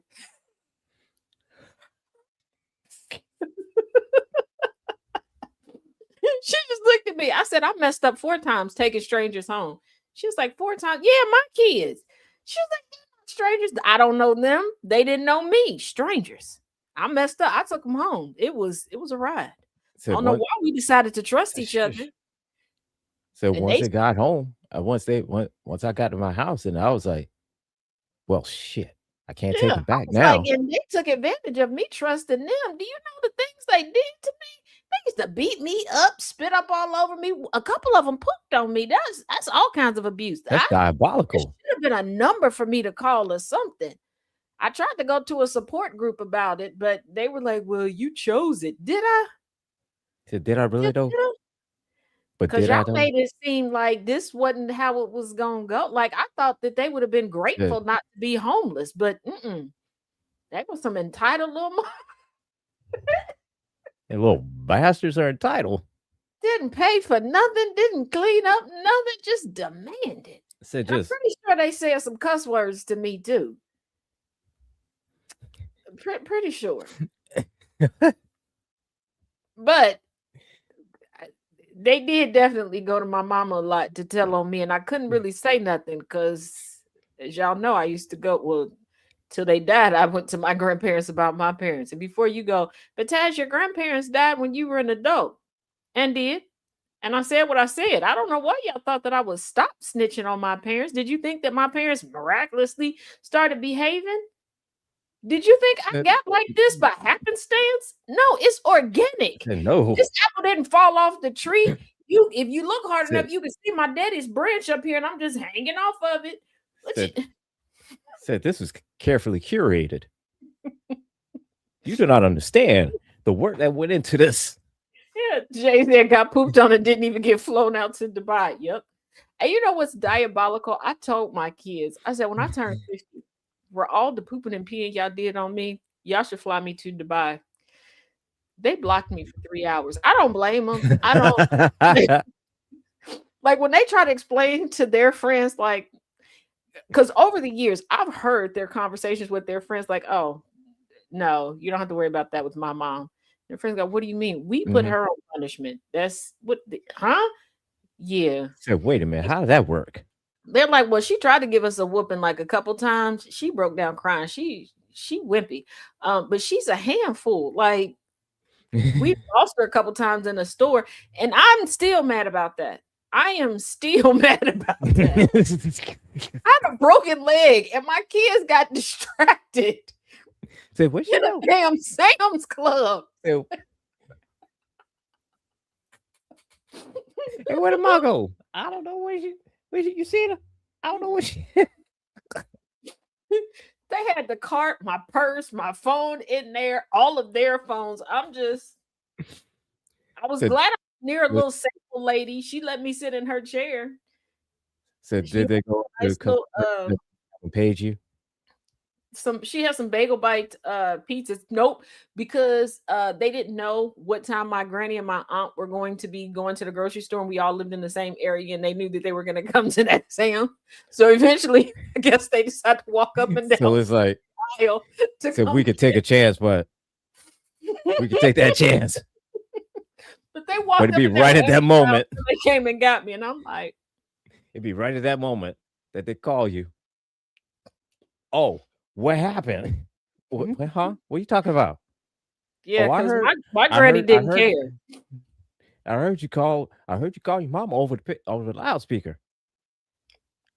Huh? That never happened. Yeah, because my granny didn't care. My granny would always, and it was disrespectful to me, but I just let it slide because one, she scared me. This woman, I once saw her move a whole refrigerator by herself. I wasn't fooling with her after that. Okay, I wasn't. And we're same height, same size, everything. It's just, her body functions. Mine, not so much. But yours has some notes. Yeah. She once told somebody, like, she's an inside cat. Stop leaving her by herself. If she's in the house, you can kind of leave her on one floor. But if you hear her on the steps, follow. And I was like, y'all know better. Y'all know better. I was like, so this what's going on? This is the talk about me. This how we do things here. Oh, okay. But this is also my same granny that almost got me beat up by a bunch of elderly people at a funeral because I didn't know they went that hard for their high school. And she, at the end of the funeral, she's like, yeah, and she went to blah, blah, blah high school. And I'm like, so what's the big deal? I didn't realize they went that hard for their high school. Like, till they... Just said that. Goddamn. Let me Like, I mean, let me I leave. know high school rivalries sometimes they could be serious, but after high school, I believe that Oh no, um I had teachers that it wouldn't should stay talk in the to me. past. I had former teachers of mine that wouldn't talk to me for a couple years because I graduated from one school. Now, mind you, our had a program where those kids ended up coming to our school my senior year. Okay. Okay. I teach for that school as an adult, like been out of high school, married, divorced, had kids, then went to college, graduated. Okay. Like it Mhm. showed up. Teachers were looking like, oh, that's what we doing now. That you're you didn't even graduate from here, man. You It's don't like, know this is who what we this is. doing. First of all, how were you alive? Because you had to have been 150 years when I went here. And then the kids, first of all, the kids that go to that school now, and I had a brother that went after me and a cousin that went after me. Okay. So I was around that school for many, many years. Uh-huh. Because you know me, I'm everybody cheerleader. But them kids was getting on my nerves because I went to one of my brother's games and I was like, and it's funny because two of my brothers graduated the same year, went to two different schools. So my mom made a shirt because they both play basketball, and it was split down the middle, red and blue, with their Okay. colors on it. Half of one school's name, and then it went into the other school's name, and then their name, and then their numbers on the back, right? Okay. All right. I go and I'm looking for one particular counselor. He was not my counselor, but he was a cool dude. I told people about him before. He was the one that his babysitter was actually Sylvia Plath. Cool guy. Okay. But he looked like Uncle Fester. So I walked up and I was asking about him, and I was like, Uncle Fester. And they're like, who's Uncle Fester? Bitch, I graduated 2 years ago. Y'all are not that disconnected. And it's the damn Adams. I was like, when did the school get stupid? When did the school get stupid? Because y'all didn't let us fly with this. I'm pretty sure y'all So was yo, tarring feathering in us. What you mean? like it, Uncle Fester, Adam's Family. I mean, Yeah. Then I popular realized TV show, and then became popular then I movie, realized and my then brother was the one selling the now marijuana. Netflix is making it I was popular. so irritated. Walk through the door and I realized all those years he never knew that I was calling him Uncle Fester. He did laugh though. He did. I got a little scared because I was like, for a minute there, I kind of thought you had goals of kids because my first year at this school, I saw kids go in your office. I never saw them come back, but I didn't think like I'm going to a whole class and then walking back past his office. That might be why. But he did.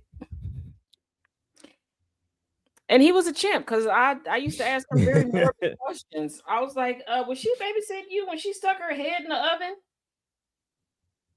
He looked at me like, what is wrong with you? A lot. hell? But were you? Like, No, I mean, no. I had so many questions. My English teacher made me do a report on her. And it was kind of shady. She's like, you kind of remind me of her. How, bitch, I'm alive. Like, What in the hell? What kind of shit? What's that supposed to mean? What in the? You trying to insult me, bitch? What the hell? I'm alive. What you think? What do you think? Remind me of what? What is wrong with you? I'll tell you. Okay. Oh, wait a minute. All right. This one. Okay. Don't say every time I get close to the screen, somebody always DM me later going, but you having glasses. Why are you going forward? Because I can't see. I live in the United States. Okay. Mind your business. Look, I'm at that age where my prescription, I could blink 3 times and my prescription changes. Do I got changed the prescription and all these glasses money right now? No. Okay. I just had an eye exam. We're going to make it do what it do. Okay. Till insurance going to pay for it. So we're going to be all right. Yeah. So we're going to be all right until the insurance kicks in. I got a CNI person. Don't tell him I said that though. Because he almost lost me in the grocery store today. Just Shit. some old man, and I'm guessing his daughters were cracking up at us because he was like, "You can't be going places. I don't know where you at." I said, "I know where I'm at." He's like, "Where are you at?" "Right here." "Where's right here?" "Wherever I'm at." And he chooses to keep loving me, y'all. That's And he's like, you know what? You right. You are there. he keeps letting me back in the house. So That's what Taz outside again. Well, you go get her. alrighty, this one, I don't know why y'all said this. This long. It's 8 minutes. So I guess turn the volume up, go refill your drinks, get a All snack. right. Do I know what this Then is? Nope. All I know is We're it gonna find says out, 8 I minutes. guess. So We're gonna find out. here we go. Buckle up. And welcome to the adventures with a home health aide.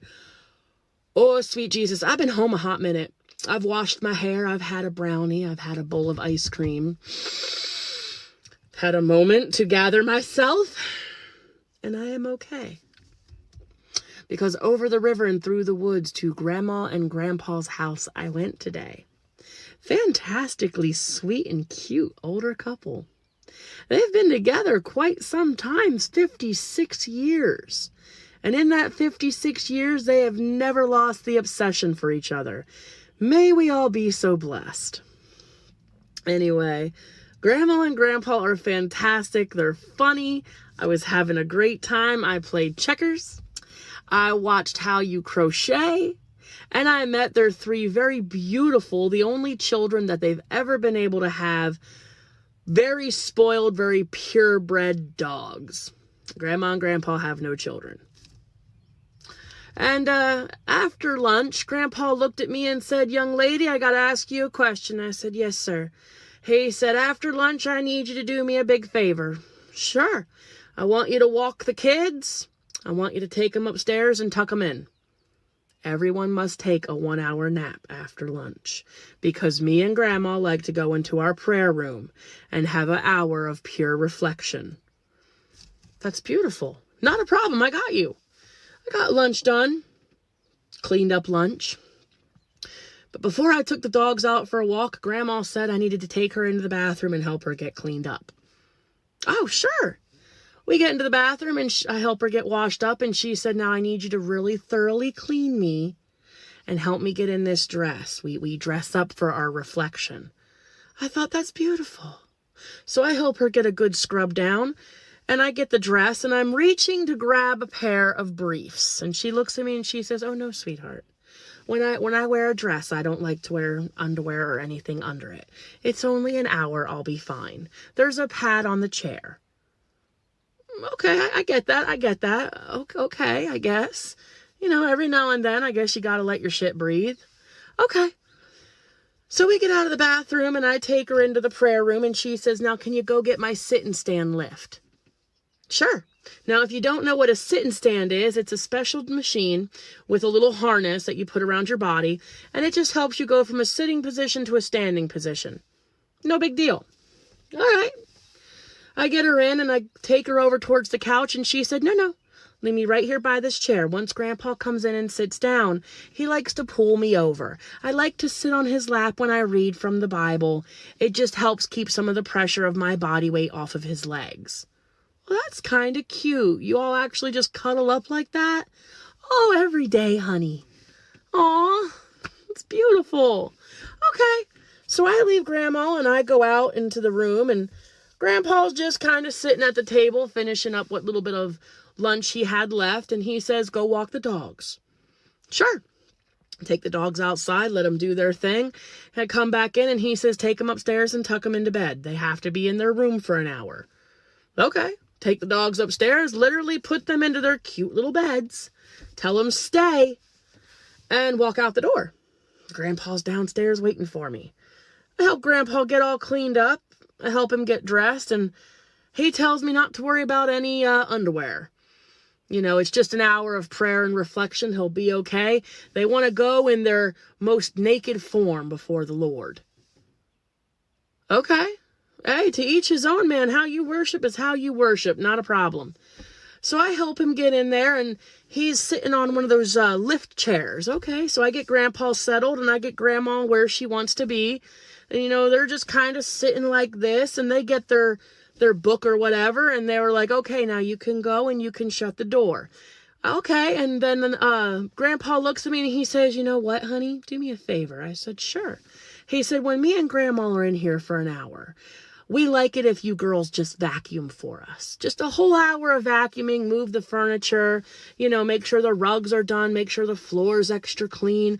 You know, we like a good, clean house. Just take time, a whole hour of vacuuming. Okay. So, I, you know, go to walk out of the room, and Grandma said, shut the door, Frankie. Okay. So I shut the door. I'm thinking, a whole hour of vacuuming? This house is already really clean. It's not hitting me yet. It's not hitting me yet. Because I grab the vacuum and I start vacuuming. I'm doing a good job. I'm, you know, vacuuming. Every now and then I'm looking at my phone. Oh, it's not been an hour yet. Let me move the couch. You know, we're going to vacuum under it. Let me move the chair. We're going to vacuum under it. I'm in my own little world, you know, doing my thing. Got a little Missy Elliott twerking in my brain. When all of a sudden I turned around and I see one of the dogs at the door. And I'm thinking, well, if the dog disobeyed stay, it must have to go out. It's probably got to pee or something. I reach over and I turn off the vacuum. And that's when, oh God, hit me. And it was the type of oh God that most women make in certain situations, in certain moments. And then I realized why they wanted me to run the vacuum. And then it really hit me. Wait a minute. A sit-and stand does this. A lift chair does this. Oh my God. I think me and that dog walked around the yard a good 15, 16 times. I came back in and made a mad dash to that vacuum cleaner and had it screaming in a minute. Took the dog back upstairs, turned it in, turned on the dishwasher, ran a load of dishes, did a load of laundry, and at the same time that I was vacuuming around the kitchen, I was blending some of the chicken that they wanted to give the dogs later on that night. Hour goes by, and I knock on the door, and they tell me to come in. I opened that door as slowly as I could, asked if everything was okay, and they're just sitting there, sweet and calm, looking at each other. I know that look. Yeah. And I thought that was, I thought it was done. I get them settled back out in the living room. They tell me to come sit down. I've worked hard enough today. I sit down across the couch doing everything not to make eye contact with them at all. When all of a sudden Grandpa looks at me and he says, so tell me. I said, yes, sir. What's your sex life like with yourself? Do you have a sex life with yourself? Are you married? What's your sex life like? And I hope to God the entire couch just swallowed me whole. I drove home in silence. I got hand job advice from a woman over the age of 80. I got tongue advice from a man over the age of 80 today. I may never be able to touch another Hoover vacuum as long as I live. But at least I know there's hope for my nursing home days. Never too old to hoe, I guess. Hoover nobody The fuck up. doesn't When did like this become a whorehouse? today. First of all, they do that every single day. Ain't no way that I Listen, would ever do when that. when she talking about that about the chair and the lift, I said, yeah, I know this is going. I I know it exactly took where me this is way going. too long to figure it out. I know I exactly where I this is realized going. it took me because I'm thinking, okay, well, she might want to get up on her own. I wasn't thinking like she was going back to. Oh yeah, she want to get up. She want to get up all right. As soon as she said she likes to sit on her husband's lap, those the Let's only get again. as much I knew hunching exactly as where they that was was going. doing, the only babies that they created was they didn't want to create no babies. That woman got more boneless children in her belly than talk about the belly of the beast. And they sit there giving the home health Hey, aid listen, worker advice. and Baby I'm gonna girl, they say it was like trying to this. recruit you. You was about to be their unicorn. Oh, listen here. All right, 80 years old, and they got chairs and lifts and all this other shit like that. You know what I'm saying? They found a way. They They was like, found you a know way. what? Say, you know what? Hey, We look look here. at that. We maybe getting old, maybe getting 80, but you know what? Yeah, we're looking at We're their about to equipment get it as in. mobility aids, and they're like getting freaky, getting So get a little freaky. system with it. Like sandwich time. Okay, Trisina. Wait a minute, hold on. Because some of the oh my All goodness. right, cool. Trisina said you were now a sexual assistant. What's that pay? Inventive couple. Right. Yes, Annabelle. Hey, Mrs. Lyles. It's a Oh my sandwich goodness. time. Inferno. I don't know if it's love, but it's definitely lust. Oh child. Um, oh good. Cotton I candy, got hand sweet and job roll. advice. Let them get that tootsie roll. She's talking about I got hand job advice from an 80-year-old. And tongue advice from a I got you know tongue what? advice. Who better to get advice from? Because I mean, they know what works and what doesn't work. I guess. I guess so. I mean, 80 years old, they still getting it in. So I mean, they've been doing it. We got to imagine, like for decades. They've been doing it and doing it and doing it well. The I fact mean, that and you know what? Because they're old, as soon as you bring up the Lord, everybody just leaves you alone. Because not right? gonna lie, in They don't in think the about it. corporate No, world, when I still worked in the corporate world, when I just did not want to be bothered, and it didn't matter the gender of my boss. As soon as I would go, I'm just having woman problems today. I could say that every day in a month. They wouldn't ask no more questions. They didn't want to know what those woman problems were. And especially if I laid my head down. I'm pretty sure they thought that I was on the verge of burning the whole place down. Now, a couple days, allegedly, I was. But it's like certain things you say at certain ages. Ain't no that. But baby, as soon as I would have heard the oh God, like so, Mama and wait a Papa, minute. why don't y'all just I know y'all got an No, old because look school here. record player somewhere. The Turn on second Dizzy the Gillespie or whatever y'all listen to and get it in. the second they said we put the dogs upstairs and we close the door, leave it for an hour, and vacuum. Okay, I know that's going. I know exactly what that was about. And with the Ooh, lifts let in the the chair, dogs out. did we get the lift in the chair? You. Did arrange the lift in the chair, and then put the dogs up and vacuum for an hour. Okay, yeah, I know that. I know exactly where that's going. I was saying, said, bitch, whatever you do, do not turn that vacuum off. Whatever you do, do not turn that vacuum off. And my thing is, I'm like, okay, people must vacuum differently because when she was like, yeah, I moved this and the other, I'm sitting here like, am I the only weirdo that cuts the vacuum off in between stuff? Like, are people just keeping it on while moving stuff while going room to room? Am I the weirdo? Hey, twin, all I'm saying, don't turn that vacuum off. Okay? Hey, it could be a double inheritance if they play it right. Trisina and Jay over here talking You know about what? them life alerts was turned off and Marvin Gaye was turned. They didn't even turn on Marvin Gaye. That's what I'm like.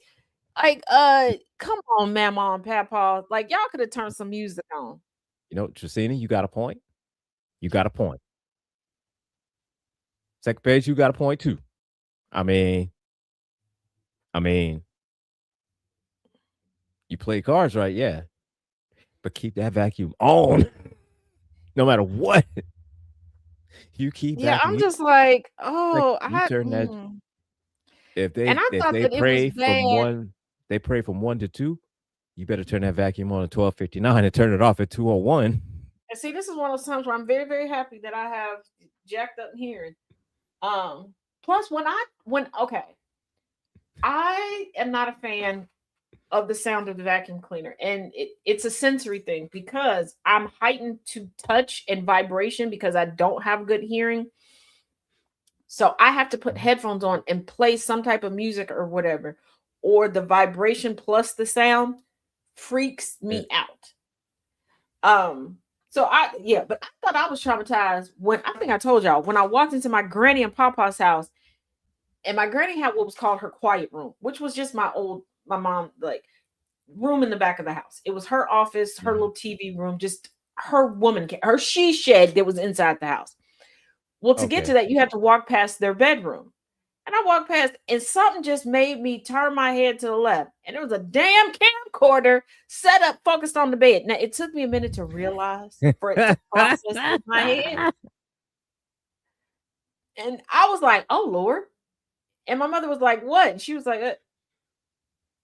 So, and my shouldn't have mother looked. was, I shouldn't have and my looked. granny was like, well, we're adults. How do you think your mother got here? I figured you stole her from somebody. I So, don't know. yeah, but you And didn't she have was to like, record it. yeah, and she was like, what made you think that we stole your mother from somewhere? Well, you stole your husband. For those of y'all that don't know, my papa started off dating my granny's best friend. Yes, granny's best friend. Oh And she Lord. finagled her way up in there. My grandma stole my granddaddy too. I don't do that. Um, Oh I still damn. can't tell you how I ended up in a relationship. It just here we go. Like, I don't know. I was sitting on my couch. Next thing you know, Taz is getting married. Like, I don't know. It was So wait, what? Wait a minute. Wait a minute. I don't. Your guess is as good as mine. I don't freaking know. So one day you're just chilling on the couch. Next day, you know, you got a ring on your finger. Yeah. I was just like, oh, okay. I don't even know It's how we okay. got here. Okay, this is what we doing. All right. This is what we doing. Pretty sure the couple would have had but why didn't they just play music? That I don't know. well, considering how loud that she said it was, I mean, well then again, if they were that loud, you would have heard it over the vacuum. Yeah. But I mean, still either way, music, yeah, they should have played something. But then again, although that would have been a dead giveaway if you're trying to keep it discreet. They could have And played if you some set gospel. everything up, They could have played some gospel music. I mean, people done got it into much well, more interesting things. and also you don't know how they're going to react. I mean, and here she is, you know, she's a caregiver, and you don't know how they're gonna. She may be cool. She may be like, "Oh my god, that's true." So yeah, they had to go into the cover of we're gonna pray from 1 to 2. I'm just saying 1 to 2. I don't know. So we're just praying from 1 to 2, and during that time, the dogs take a nap. So take them upstairs, lay them down for an hour, and vacuum for an hour. And the simple fact is that immediately, if it's me, immediately they say, "Here, come in here, set up this lift, set up this chair, take the dogs out, or take the dogs in this room here, lay them down for a nap, and vacuum for an hour, and specifically an hour." I'm like, Yeah, my thing is, I would have been like, yeah, get it in. Everything looks like really, really clean. Do y'all mind if I just, sit on the front porch and listen to some music? Like, right? I mean, And then when they You started know? asking her about her sex life, I was like, I instantly went to, girl, they trying to boink you too. They want to do the Uchi Kuchi Wally Wally Oh with yeah, you. they definitely tried to bring you in. They trying to bring you in. Hey, look, The music would have thrown off the rhythm. Oh my uh-huh. goodness, Jay, it might have. Hey, listen, man, they were 80-year-old swingers. So anything can happen. and and shout out to them because it's a brilliant cover and saying that, oh, we're gonna pray. Nobody's gonna question that. Nope. Nobody's gonna question that. So just 'Cause next time, keep that vacuum on. Unless you want to I join. surely Unless you would want have to been join, like, keep that vacuum on. yeah, I would have, yeah, as soon as they would have been like, what's your sex like my cooter biscuit Um, fell off in 1982. I don't do that. That's my go-to. My cooter biscuit fell off in 1982. I don't know nothing about that life. Sorry about that. craziest things. A medical thing that I don't know how to happen. It just the blizzard of 1982 I got stuck out there and it just fell off. So just I don't know, and it sounded just like that too. Just detached itself and ran off. I don't know what to tell you. I don't know what happened. It's just and gone. Just gone. It's gone. It's okay. It's gone. Okay, we got one more. All right. Oh, this is so stressful. There's another. Last week it was the short ones that had me stressed. Okay, we got one more long one. That's Jesus. Whew, okay, here we go. Pause. I did it again. That's not what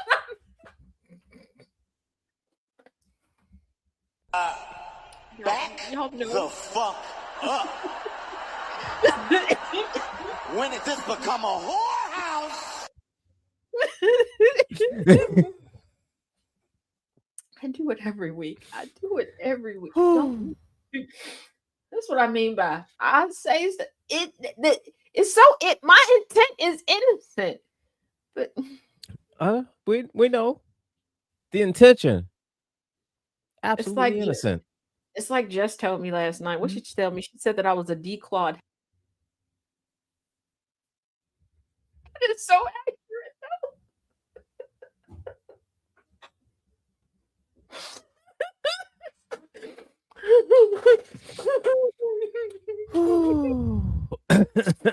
Okay. All right. Here's it. Yeah, okay. It's 5 minutes. Yeah, okay. Yeah, that says 5 minutes. All righty. All right, here we go. Hey, friend, I'm so sorry to hear about the passing of your father. How was the funeral? My dad died, and 2 completely different families showed up to the funeral. I beg your finance party. Okay. Let's start this over because it skipped all over the place for me. Let's start. Hey, friend, I'm so sorry to hear about the passing of your father. How was the funeral? My dad died, and 2 completely different families showed up to the funeral. I beg your finance party. Okay. What you let fly that ignorant thought? My dad died randomly on a Tuesday morning, and my whole family was obviously in just like horrible grief. Friend, I don't mean to be insensitive or anything, but can you speed this church bus up and get us straight to the mess? He was a picture of perfect health, and nobody expected him to pass away like that. Friend, he probably was stressed out trying to keep up with 2 families. The funeral was supposed to be really small. Immediate family, a few friends, people he worked with, nothing unusual. Well, friend, it was immediate. It's just an immediate turned into needing a mediator, but I digress. Go ahead. The service was halfway through when the back doors opened. Oh, the back door's open, friend. Who was it? Tell me. And I saw a woman walk in first. She looked like she didn't belong there. What you mean she didn't belong there, friend? What you mean by that? Not like she wasn't dressed right or anything, but like she had walked into the wrong place and realized it too late, except she hadn't. This is what we mean when we ask how was the funeral. Uh-huh. Behind her stood 2 teenage boys, maybe like 14 or 15. Friend, with the 2 little boys, your siblings? Oh, was that who walked in? Oh, my blood pressure is high. She stood there for a second, scanning the room, and then asked the funeral director, "Is this Mark Ellis's funeral?" But I am so nosy and this tea is burning my throat. I'm ready. I'm back. Mom stiffened whenever she heard this woman say my dad's name. That's when I noticed that the two teenage boys weren't looking inside the coffin like they were looking at a stranger. Jesus, fix it. They were looking at the man like they knew him. They were looking inside of it like they knew who he was. The director pointed her towards the front where he was laying, really confused looking. When she reached the front of the pews where she saw that we were sitting, she looked at my mom and me and She looked at you and your mama and said what? said, "I'm sorry. I didn't know he had another family." Girl, no, she didn't ask that. And what your people say? Y'all didn't tear up nothing. Them flowers went everywhere. Y'all didn't turn them over in that casket. And of course, it's a funeral. Nobody's really talking, and everybody heard her, and you could just feel the tension in the room. Friend, wait a minute. All this suspense is making my sugar drop. Mom didn't speak at first. She kind of just sat there, like, still shocked. Like she was trying to piece together a memory of this woman that she couldn't find. Wait a minute.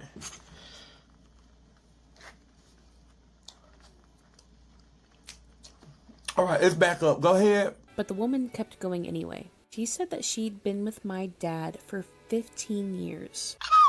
15 years? Not recently, not casually. They lived about 2 hours away from there, and the two teenage boys were his. After a long time, my mom finally said very quietly, "That's not possible." Yo, mama, she in denial, baby. She going through grief. She vulnerable. Then this other lady show up, and I know she wanted to jump on her, but it's a funeral, so she gotta play it cool and everything. But I don't know how I would have took that. Did the lady come with any proof? That's what we want to know. Then she pulled out her phone, showed pictures of holidays, birthdays, a man who was my dad but didn't look familiar to me. Oh, Michael Jackson said it best. He was a smooth criminal. He was there for all of that and still maintain a life with y'all. I gotta say, what did he do? Could he be my daddy? Where he worked at? This man had on different clothes. He lived at a different house, had a completely different life. That same face. And this is too much. This is too much of my sugar keep. It's back up again. Go ahead. The boys, they didn't really say much. One of them just kept staring at the floor. The other one asked, "Is he really gone?" Don't tell me no more of this. Don't tell me no more. Tell me more. People started whispering behind us. Family that had known my dad for decades all of a sudden wasn't so sure that they actually knew him at all. I don't mean no harm, but this was another type of funeral, baby. That funeral been turned upside down. I'm just trying to let you know, y'all did excellent. Mom asked how long they had been together. I guess she didn't hear it the first time, and the woman reassured her they'd been together for 16 years. How'd she find out about your mom? But she also said that she didn't find out about my mom until a year ago, because someone from my dad's work came forward, and then another person from an entirely different town. Friend, you be encouraged. I am so sorry to hear about y'all Rolling Stone, but y'all got some stuff to figure out. You got siblings, and she got a sister wife. Mother. You be encouraged, because I like to jump too deep off in y'all stuff. You be encouraged. If you have anyone you would like to let us know, friend, call us back. But you be encouraged. We don't want to hear this mess. Bye. Where do I get my friends from?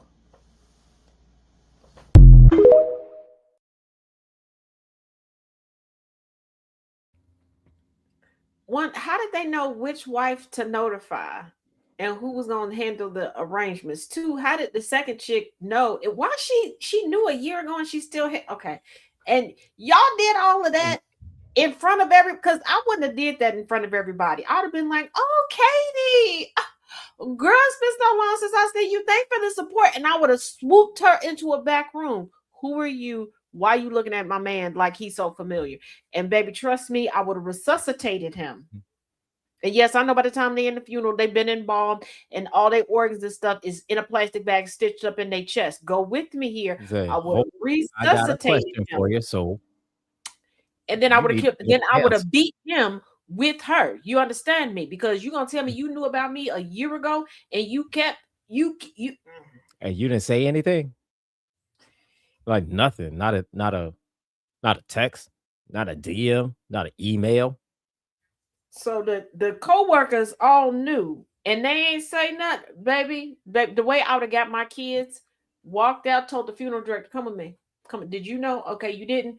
Okay, come here. What we about to do? Close all of these, lock all the doors. Why are we locking the doors? Just So just and lock baby the girl, doors. going down to the gas station. What I need? A can full of gasolina. Y'all going with him? You going with him? Mm-hmm. Mm-hmm. And how is he able to juggle two entire families? And spend all this time with everybody. Uh-huh. Because I mean, it's not like, he could have stayed, Monday through Friday with one family and the weekend with the other one. I mean, unless that's exactly what the hell he did. Yeah, like what was his job? Cause I don't know, that's too much me. Because I'm too lazy to cheat. I'm gonna be real with you. I'm too lazy. I don't have the energy for all that's too much. That's too much work. I Look here. Cheat. That's too much effort. That's too much look, work. That's just too much. Like I don't. and remember all that. Nah, no, And then how do you do no, holidays? right? Because I mean, you can't just be like, oh, this Thanksgiving, I'm spending it with my family here. Next on Christmas, I'm spending it with my family, in the next state. Yeah, cause I can't.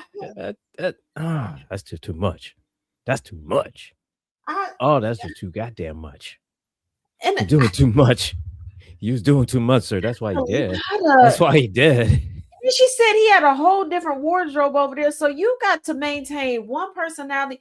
But the people at work, like he's showing up legitimately dressed like two different you see, you can't cheat around me because I'll be done accidentally on purpose told your spouse. Because I'm like, girl, why he don't know how to dress when he with you, but he know how to dress when he with It's like, her. hold on, why is he dressed like that when he with you? And But she'll he be like, dressed, what you mean? but Oh, he dressed Barbara, like you ain't this know when he about with. Shirley. See her right here? She the one that he dressed good with her. Why he don't dress good with you? So why And is he why you dressed like a always bum with making you? him But spam sandwiches? Like yeah, she why be he making dressed? him filet mignon and everything for lunch. Mhm. That's probably why he going over there. And I'm not condoning the cheating, but them spam sandwiches, girl, you know you're supposed to cook the spam, right? You supposed to cook I it. mean, I mm-mm. mm, That's just too yeah. much. Too And much. here's the thing: I've known people who have cheated. Um, I don't know if it's unfortunately or fortunately for me. Everybody that I've ever known that cheated were stupid. Um, so they didn't last long cheating. When I say they're stupid, they tried to use me as a cover for their cheating. They never told me about Yeah. this, and their spouses knew that I don't really go nowhere. So when they were telling their spouses, like, "Oh yeah, Taz was going blah blah blah with me tonight," their spouses just showed up at my house. That's how they get busted. I didn't tell. I just opened the door because I didn't know I was supposed to be hiding from their spouses. You like, yo, what's up? Yeah, I was just like, My "What?" husband here? No. And one person, I don't know why he used me as an excuse. We were a part of the same friend group, but this friend group, we met up at this comic book store. It's a really big comic book store, and they had like Mhm. this in the back that you could reserve. You didn't have to pay for it, but you could bring like light refreshments and stuff back there. Okay. And after you purchase so many comic books, you could go back there. So that's what we would do, like once every 3 months or so. That's it. I don't know if any of them ever met up outside of that, but I never met up with anybody else outside of that. We didn't have nothing else Um, in common. I had a coworker that I swear he was addicted to cheating because girlfriend he cheated on her like the whole time that they were together.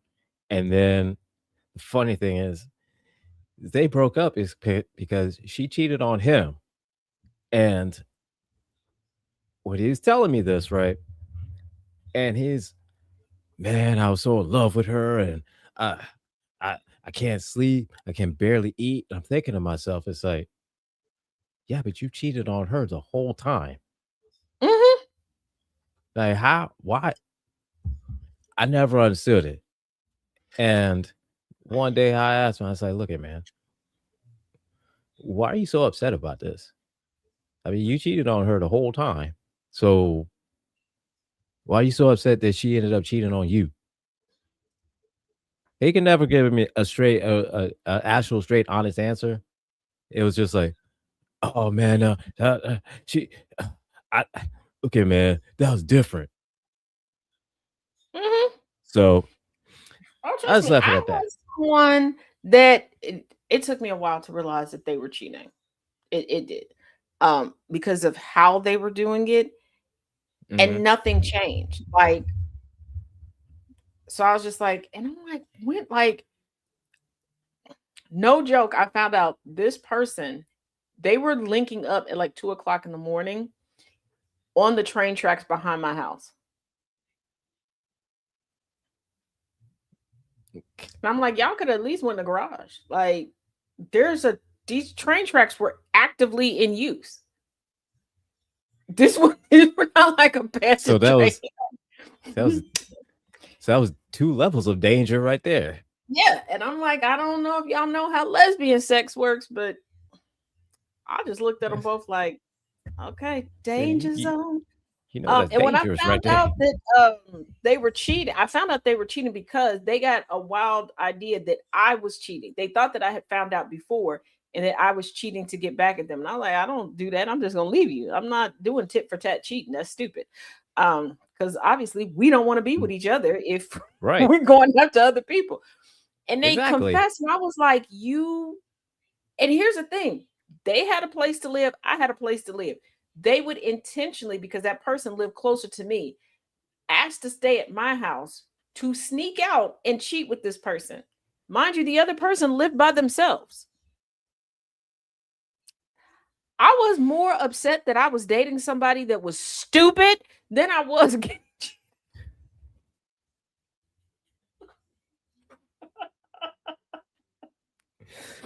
Oh, They're so.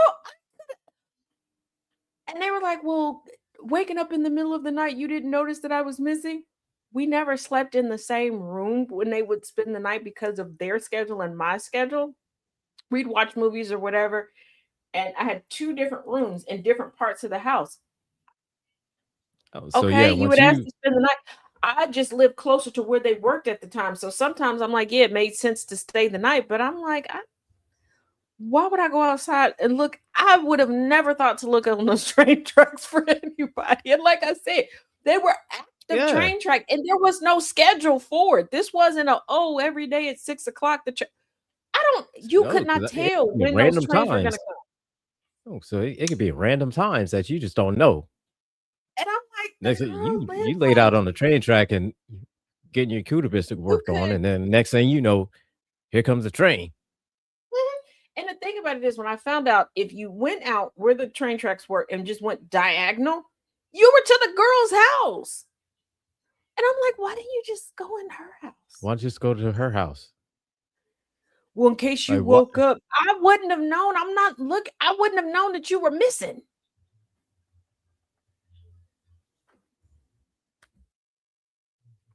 I had a bathroom in my bedroom. Like, that would have been the only thing I would have been getting up in the middle of the night to do.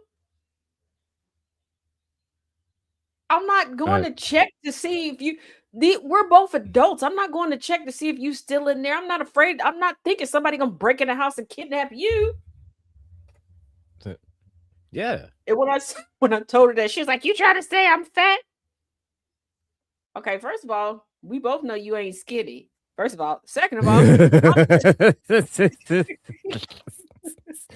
but maybe I'm weird. But if you have if an adult asks to spend the night at your house, you're not going in the room to check to see if they're still there. They're an Right, adult. because you're an adult. So why the fuck do I need to go in and check to see what? Check for what?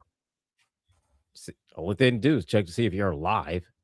And that's Right. only I'm if like, it's only not, time I would go in there and check is if, okay, you spent the night and we have plans to leave at 10 o'clock in the morning, and 10 o'clock comes and goes, and now we're getting close to 11, and I knock and I don't hear anything. Yeah, I'm going to go, especially the age we are. I'm going to make sure you're still breathing. yeah. Other than that,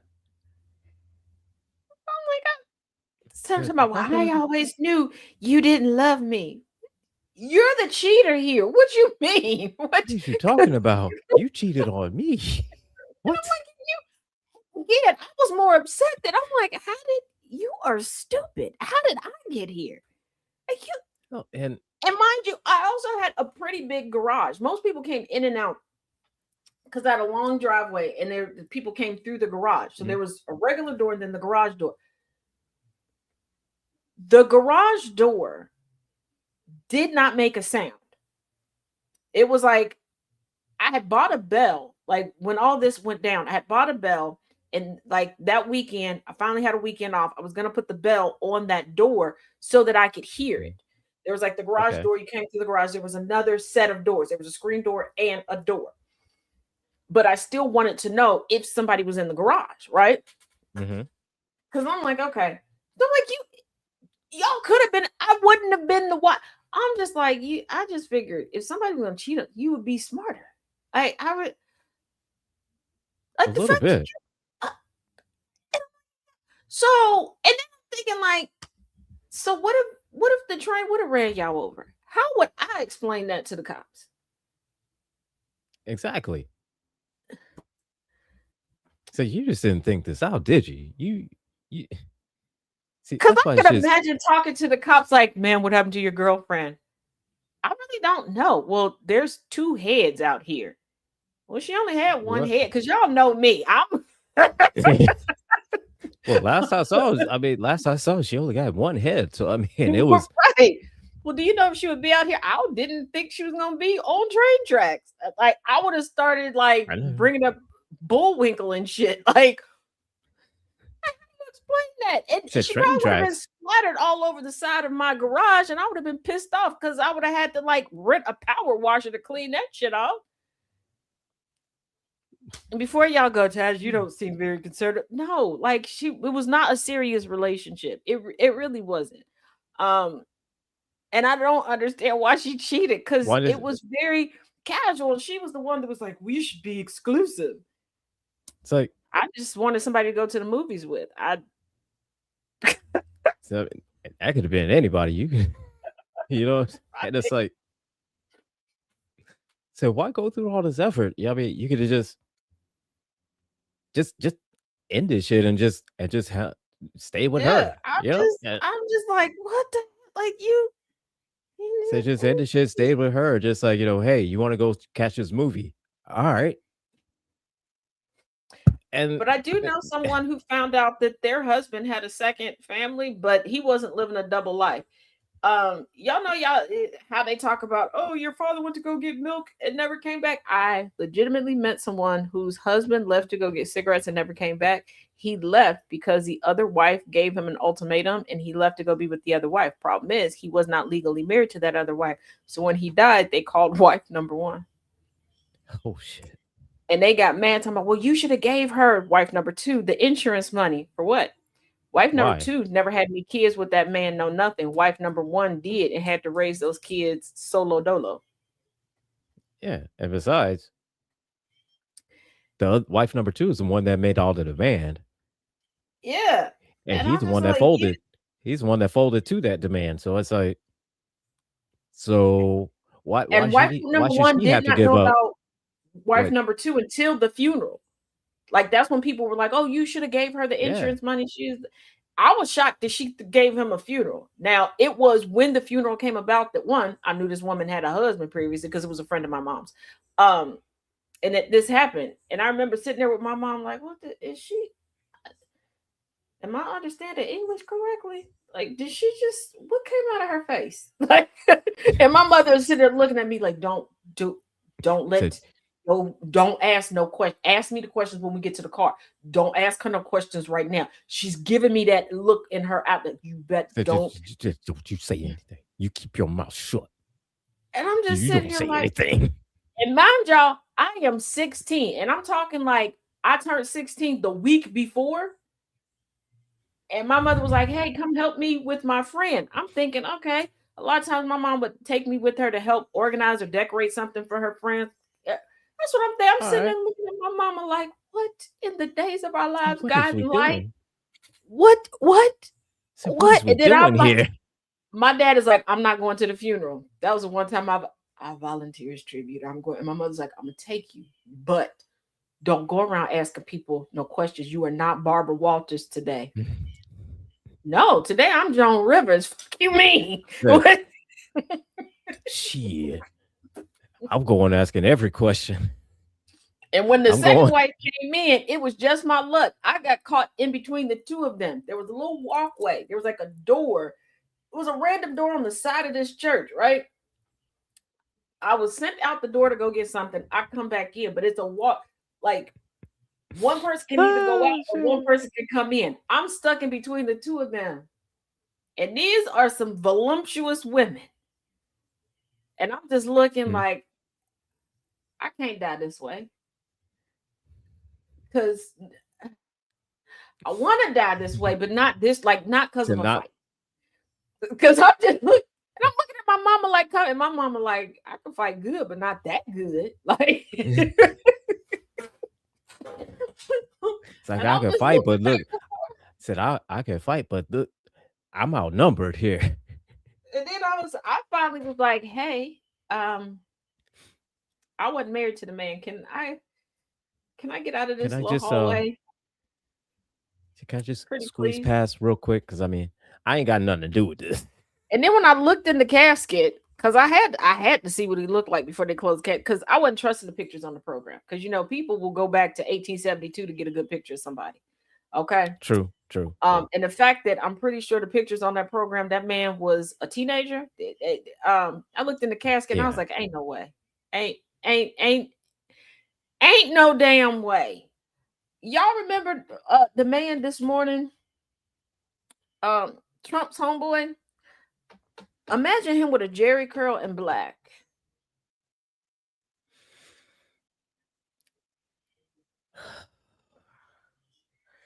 I think you need to update that picture there, homeboy. And I was just update that picture. I think it was the first time my brain legitimately just glitched real bad, because I remember just standing, because my mother was like, move from the casket. And I was like, Ma, can you see what's sitting there? She's like, that's a dead body. Be respectful. I said, no, Mom, can you see what's in there? like, can you verify that I'm looking at what I'm looking at? Do you see what I see? You see what I see? I'm looking at this. Do you see what I see? Like, I see you see what I see. I see. Yeah, she's like, this why I didn't tell your granny. I said, well, I told granny. And just then my granny was walking in, and I'm looking at my granny, looking at my mama, looking at the casket, like, granny, come up here and tell me if you see what I see. And my granny was like, oh.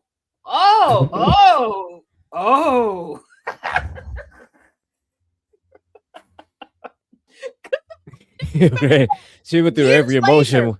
She went through every emotion with that one word. Years later, I found out this man he wasn't rich. And I'm like, how did he do this? And I found out because one of the grandkids I ended up coaching, and I did not know, random conversation, and she was like, yeah, talking shit about her grandfather. And unprompted, I was like, okay, she going through something. And I was a fresh coach when I was coaching her. So I was like, I wasn't quite sure how to handle this. So it was like, you know what? So I just sat there, was like, okay, she needs to vent. And she's like, you want to see this bastard? I'm like, it's her family. She can call him a bastard. She pulled out a picture of him, and I'm like, oh my God. And I'm like, I can't tell her that I kind of know. Because my mom and her grandma were still friends. It's just her grandma, I think, was in assisted living at this point. She was a little bit older than my mom.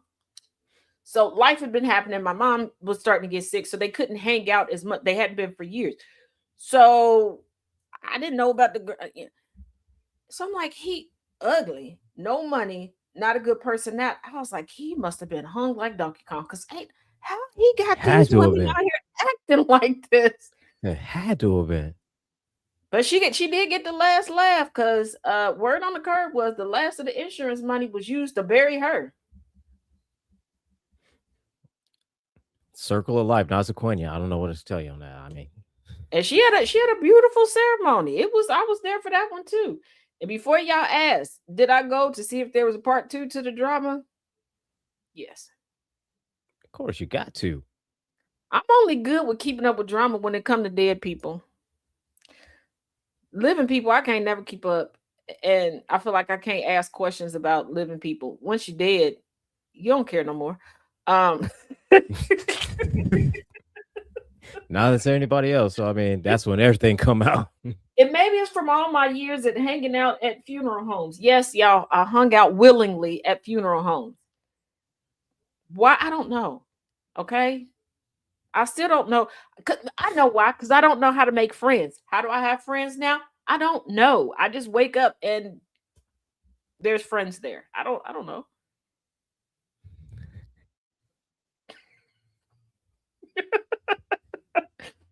Like with Twin here, I think it's because Thomas was like, hey, you need a friend that speaks your language. Come here. Taz And, is honestly, angry. Angry and speaks to IT. You speak to IT. Speak it to each other. and what the funniest thing is that the very first time was on the Villain's View, and for sure, I was like, I for whatever reason, I thought for sure that you and Chaos just could not stand my black ass. For whatever reason, just could not stand me. Just hated me. Don't know why. Just hated me just for no reason. Just hated me.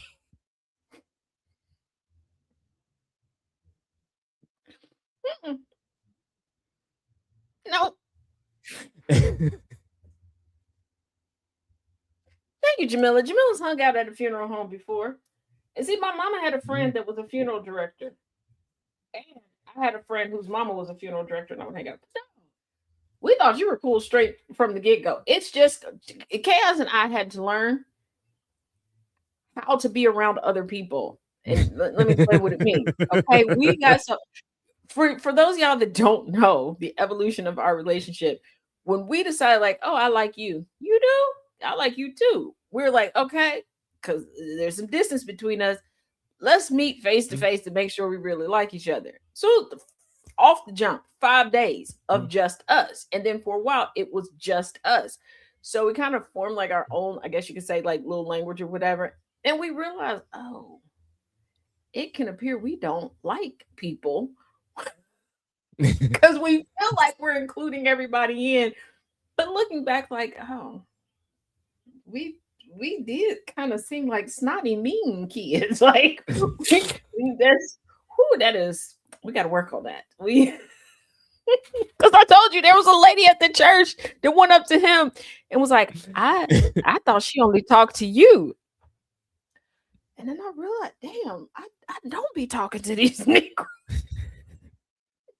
I had a habit of, I would go over to him and say something to him, and then we go to whatever. And I was like, I gotta stop doing that. So yeah, that's what it was. If we didn't mean anything, we're sorry. But because I went back and looked at one of the shows, and I was like, oh shit, ooh, man, woo.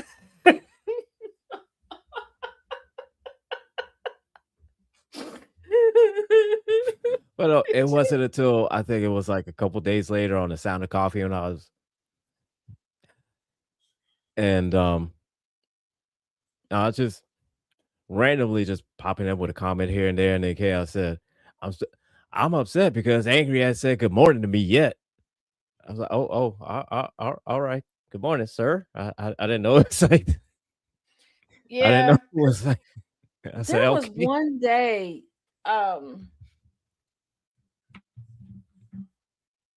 you had greeted like everybody else one way, and you greeted me differently. Not gonna lie, I sat over here pouting. Oh, I was upset.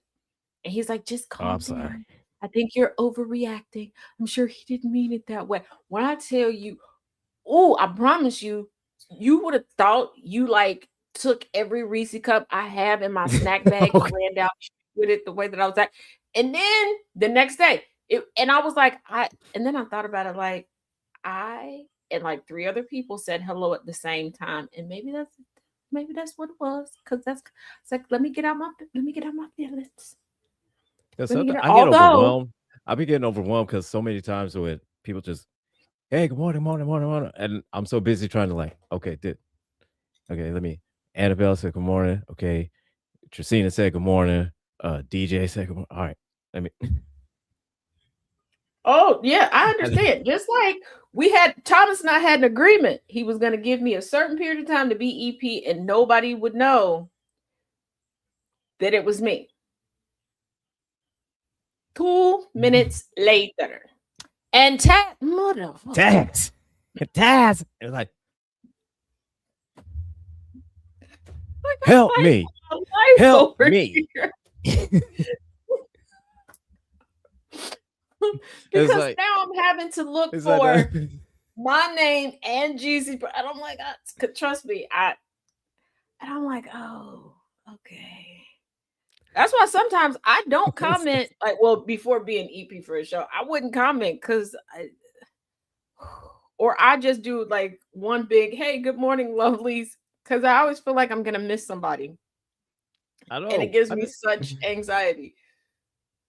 And it's like, and most of the time that, and I got a bad habit of doing this, and I got to get out of it, is I'll say good morning, and then I'll start my morning exercise and taking it on my whole routine. Mm-hmm. And meanwhile, everybody say morning, morning, morning, morning, and I'm ignoring everybody while I'm just steadily living my life. Yeah, because before, I would like one time I was putting together a cabinet. I just can't. Hey, good morning, lovely. Came back. Oh, there were people that were sending me text messages like, "Did we fall out? You good?"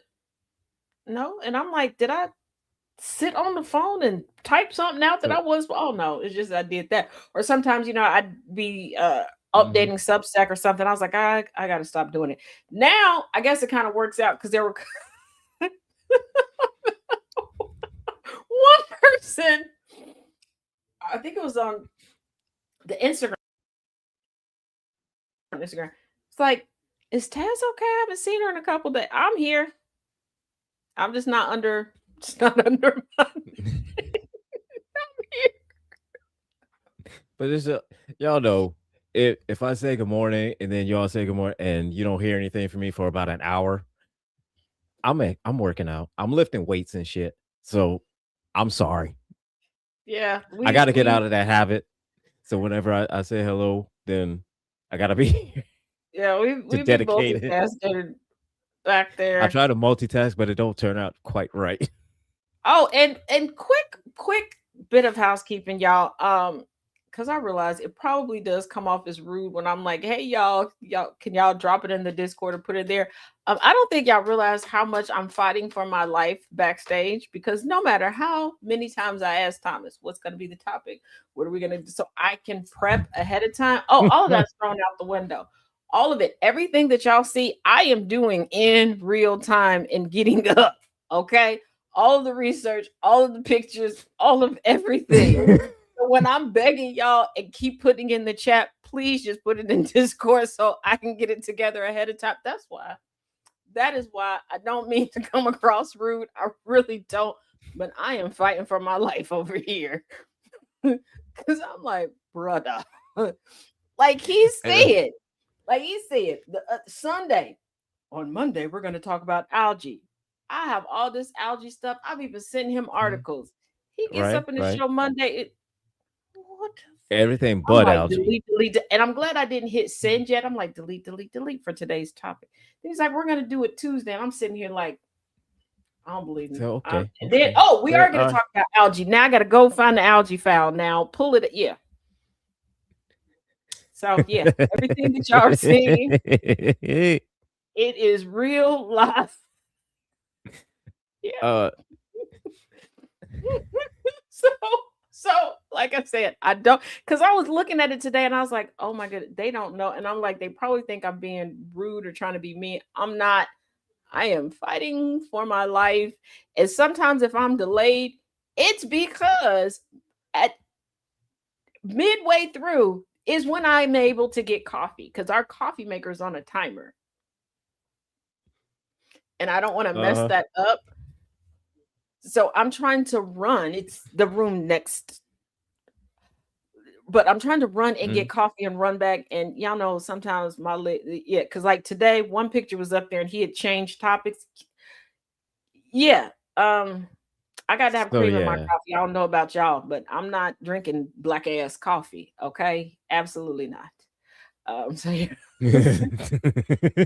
As I don't know how you keep it together because I can't mention these, but I'm telling you, like for the anniversary show, and I'm talking about the actual Wednesday anniversary show, I'm going to do it because I did a little bit of a behind the scenes on Monday, but the camera was just on me and just the music part. I am going to do like a little snippet so y'all can get an understanding of just the pregame. Because first of all, I love Thomas. We love Thomas. Sometimes trying to follow is chaotic. Yeah, like when he told y'all the other day when I started to have a panic attack, like I'm like, yo, you good? Like, where are you? When I tell y'all it was up to the minute, and I was like, if I need to fill in for him today, they're gonna have a video list. Y'all was gonna really get a radio experience because my face was not gonna be on screen. When I tell y'all your girl was still in a robe and a bonnet. Okay, I was struggling to wake up that day. Usually I get up, take a shower, come in here and sit down, have my water, I'll make a cup of tea. No, I looked at the alarm, hit it 2 or 3 times, threw on a robe, still had on my bonnet, had on whatever pair of glasses that I left down here in this office, and that's what it was. And I was like, if I have to do sound of coffee today, y'all it's gonna be rough. Sound of coffee. We'll get it done. It's gonna be rough, but we'll get it done. I promise you it would. Now my robe and bonnet combo is cute. But baby, listen. But it's not gonna be on camera. It will not. Let me just y'all just seen Percy the Pimp. Because that's what it would have been up there. You could have been on screen with your brother. Yeah, I could have been on screen, Elijah, with my bonnet on, not with my robe. I was sitting here like, and I'm like, it would be the one day, Elijah. The one day that I don't put myself together is the day that he don't come. Then he's like, I'm running late. Well, obviously, motherfucker, I know that you're running late. Yeah, no shit. You're not here, so I get obviously. And he's like, let's go live. We just gonna act like you. Okay. So I don't know what's going on today. I hope it all goes well. Cool. All right. And then one day, because usually I get backstage before him, I went. I needed to refill my water. I come back. Something about bopping somebody in the head with a titty. I don't know what was going on. And I'm like, I stepped away for less than what? You know what? Just whatever hypes you for the show. Just it's the thing. And that's the thing with we don't know what could come out of his mouth.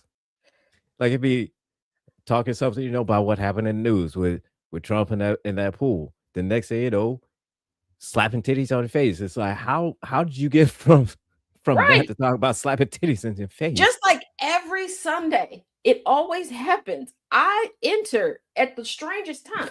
And it's either me or Gambit that's like the first ones to get back there. And it doesn't matter if Thomas is back there by himself, if Gambit's back there. As soon as I'm like, what did I walk in? What is going on here? How do we get here? Why? So what is going on? Okay. Cool. Okay. All right. But just like, all right, that's what we're doing. That's what we're doing today. Alrighty. But then he questions my shenanigans. That's what gets me, is that he'll question my shenanigans. Hey, Keely's mom. It's like, sir. Because sometimes I'm looking at Wait, what? Hold up. Wait a goddamn minute. Did you Like, no. And then sometimes I have to text him because I need some things to be in writing. Like, if you do, I swear for God, if you do this, I'm popping in. Don't. Because he'll be like, I don't know. Yes, you do. Yes. But he's look, Ms. Lyles, We've hey, seen the with yes, Thomas, okay. you gotta Nightbird, with Thomas, you gotta go with my the flow. bonnet. Y'all have seen a couple of my bonnets. But me being on camera in a bonnet, I don't care about that. But I'm telling you, the other day, no. The bonnet didn't. No, it was one of them. I was coming off of a deep sleep. Yeah, no shower, crusty out. Yeah, that wasn't about the. That's not going on camera. Clowning, the way I clown people, absolutely not. Do you know how many people would have been taking screen grabs, and that would have been the backdrop of so many lives? Oh, Taz, I found the Hawaiian Punch Magic Mix Kool-Aid packs. Oh yeah, I told you, Mrs. Lyles, they are good. They're really good. Now y'all, don't forget tomorrow we have the church picnic. I do believe either I'm going to be a few minutes late, but I will be on the porch of no judgment. It's just a matter of who's going to be around me when I do.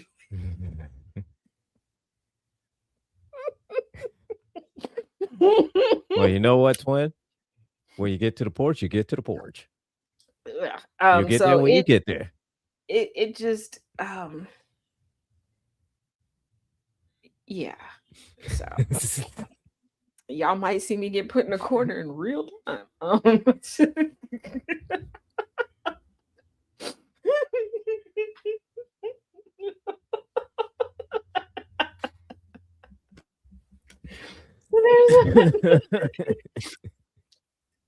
So, and I do. Oh shoot, I got to do an updated video of Igor. Plus, Igor's got some new friends. Oh, so I gotta you're gonna get some more Igor content. Yes, Igor's got some new friends. But thank you, twin, for joining as always, and thank you all for listening and watching. I will see y'all in about an hour. For Learning Through Literature, tonight is Lovely One by Associate Justice Ketanji Brown Jackson. As we finish chapter 6, because for some reason chapter 6 is super long. I don't know why. I don't know. But it is. If you missed any of the previous chapters, you can go onto YouTube at TazJ77, go to the playlist entitled Lovely One and get caught up. The other book that we are going over, that is the Tuesday, Thursday series, is Not My Type by E. Jean Carroll. Yes, it's going over that trial. Same place at TazJ77 under the playlist, Not My Type. For those that do participate in my Saturday history class, there will be 2 videos up in the Google Drive for you for tomorrow. So, Nightbird called us the Wonder Twins. Woohoo! Wonder Twin powers activate. Here's the thing, and I've said it before. Just a quick rant about the Wonder Twin. How is it that Jaina would always transform into like a bird or like a giant elephant or all kinds of shit, and Zan would turn into a bucket of water? And where's the water coming from? Okay. Yeah, I always wondered that too. You know, like what? And then once you wouldn't the water technically be partially him? And then when you pour the water out, how you getting him back? Right. And is it all pee? Because I mean, that's the only thing I can think of is that it. Right. But we know who the golden child was, because I would be real mad. I would, hey, mom, dad, come here. Oh, the parking lot, big lemons. Because what? Why? No. But thank you, Nightbird, for the Wonder Twin thing. Because I mean, hey, that's our mantra. That's our goal. Yes. So, as always, y'all, each one teach one, each one reach one. We will see you all again tomorrow for the Porch of No Judgment. Go out, do the things. I would say behave, but y'all don't listen to me. Be good. If you can't be good, then be good at it. Yes. And please don't have no secret families. Have secret orgasms instead. That is true. MacGyver went ahead. Ask where anything was going. You got that right, MacGyver wouldn't. All right, MacGyver y'all. won't be asking shit. Bye, y'all. Turn the dial up, let the static fade away. We're building up the future, tracking every single day. Start the morning right, let the rhythm start to breathe. With the sound of coffee pouring, giving just what you need. From the sunrise spark to the late night glow, there's a space for your story and a steady undertow. When the sun goes down and the shadows start to lean, we close it all out with conversations with Jonathan. This is GCPR Radio, loud and clear, where every single voice matters, far and near. Yeah, we lock it in, connect the track, GCPR. Got your back, download the app on your phone today. iOS or Android, we're a click away. When the weekend hits, yeah, the energy shifts. Sundays bring the heat with a couple of gifts. The Kennedy effect gives us the hard-hitting news, breaking down the facts, clearing out the blues. Then Wayne Green Gambler step right into the zone, rule them the position on the microphone, telling you what to watch, what's a hit, what's a miss. Then it's the villain's view for their random commentary bliss. This is GCPR Radio, loud and clear, where every single voice matters.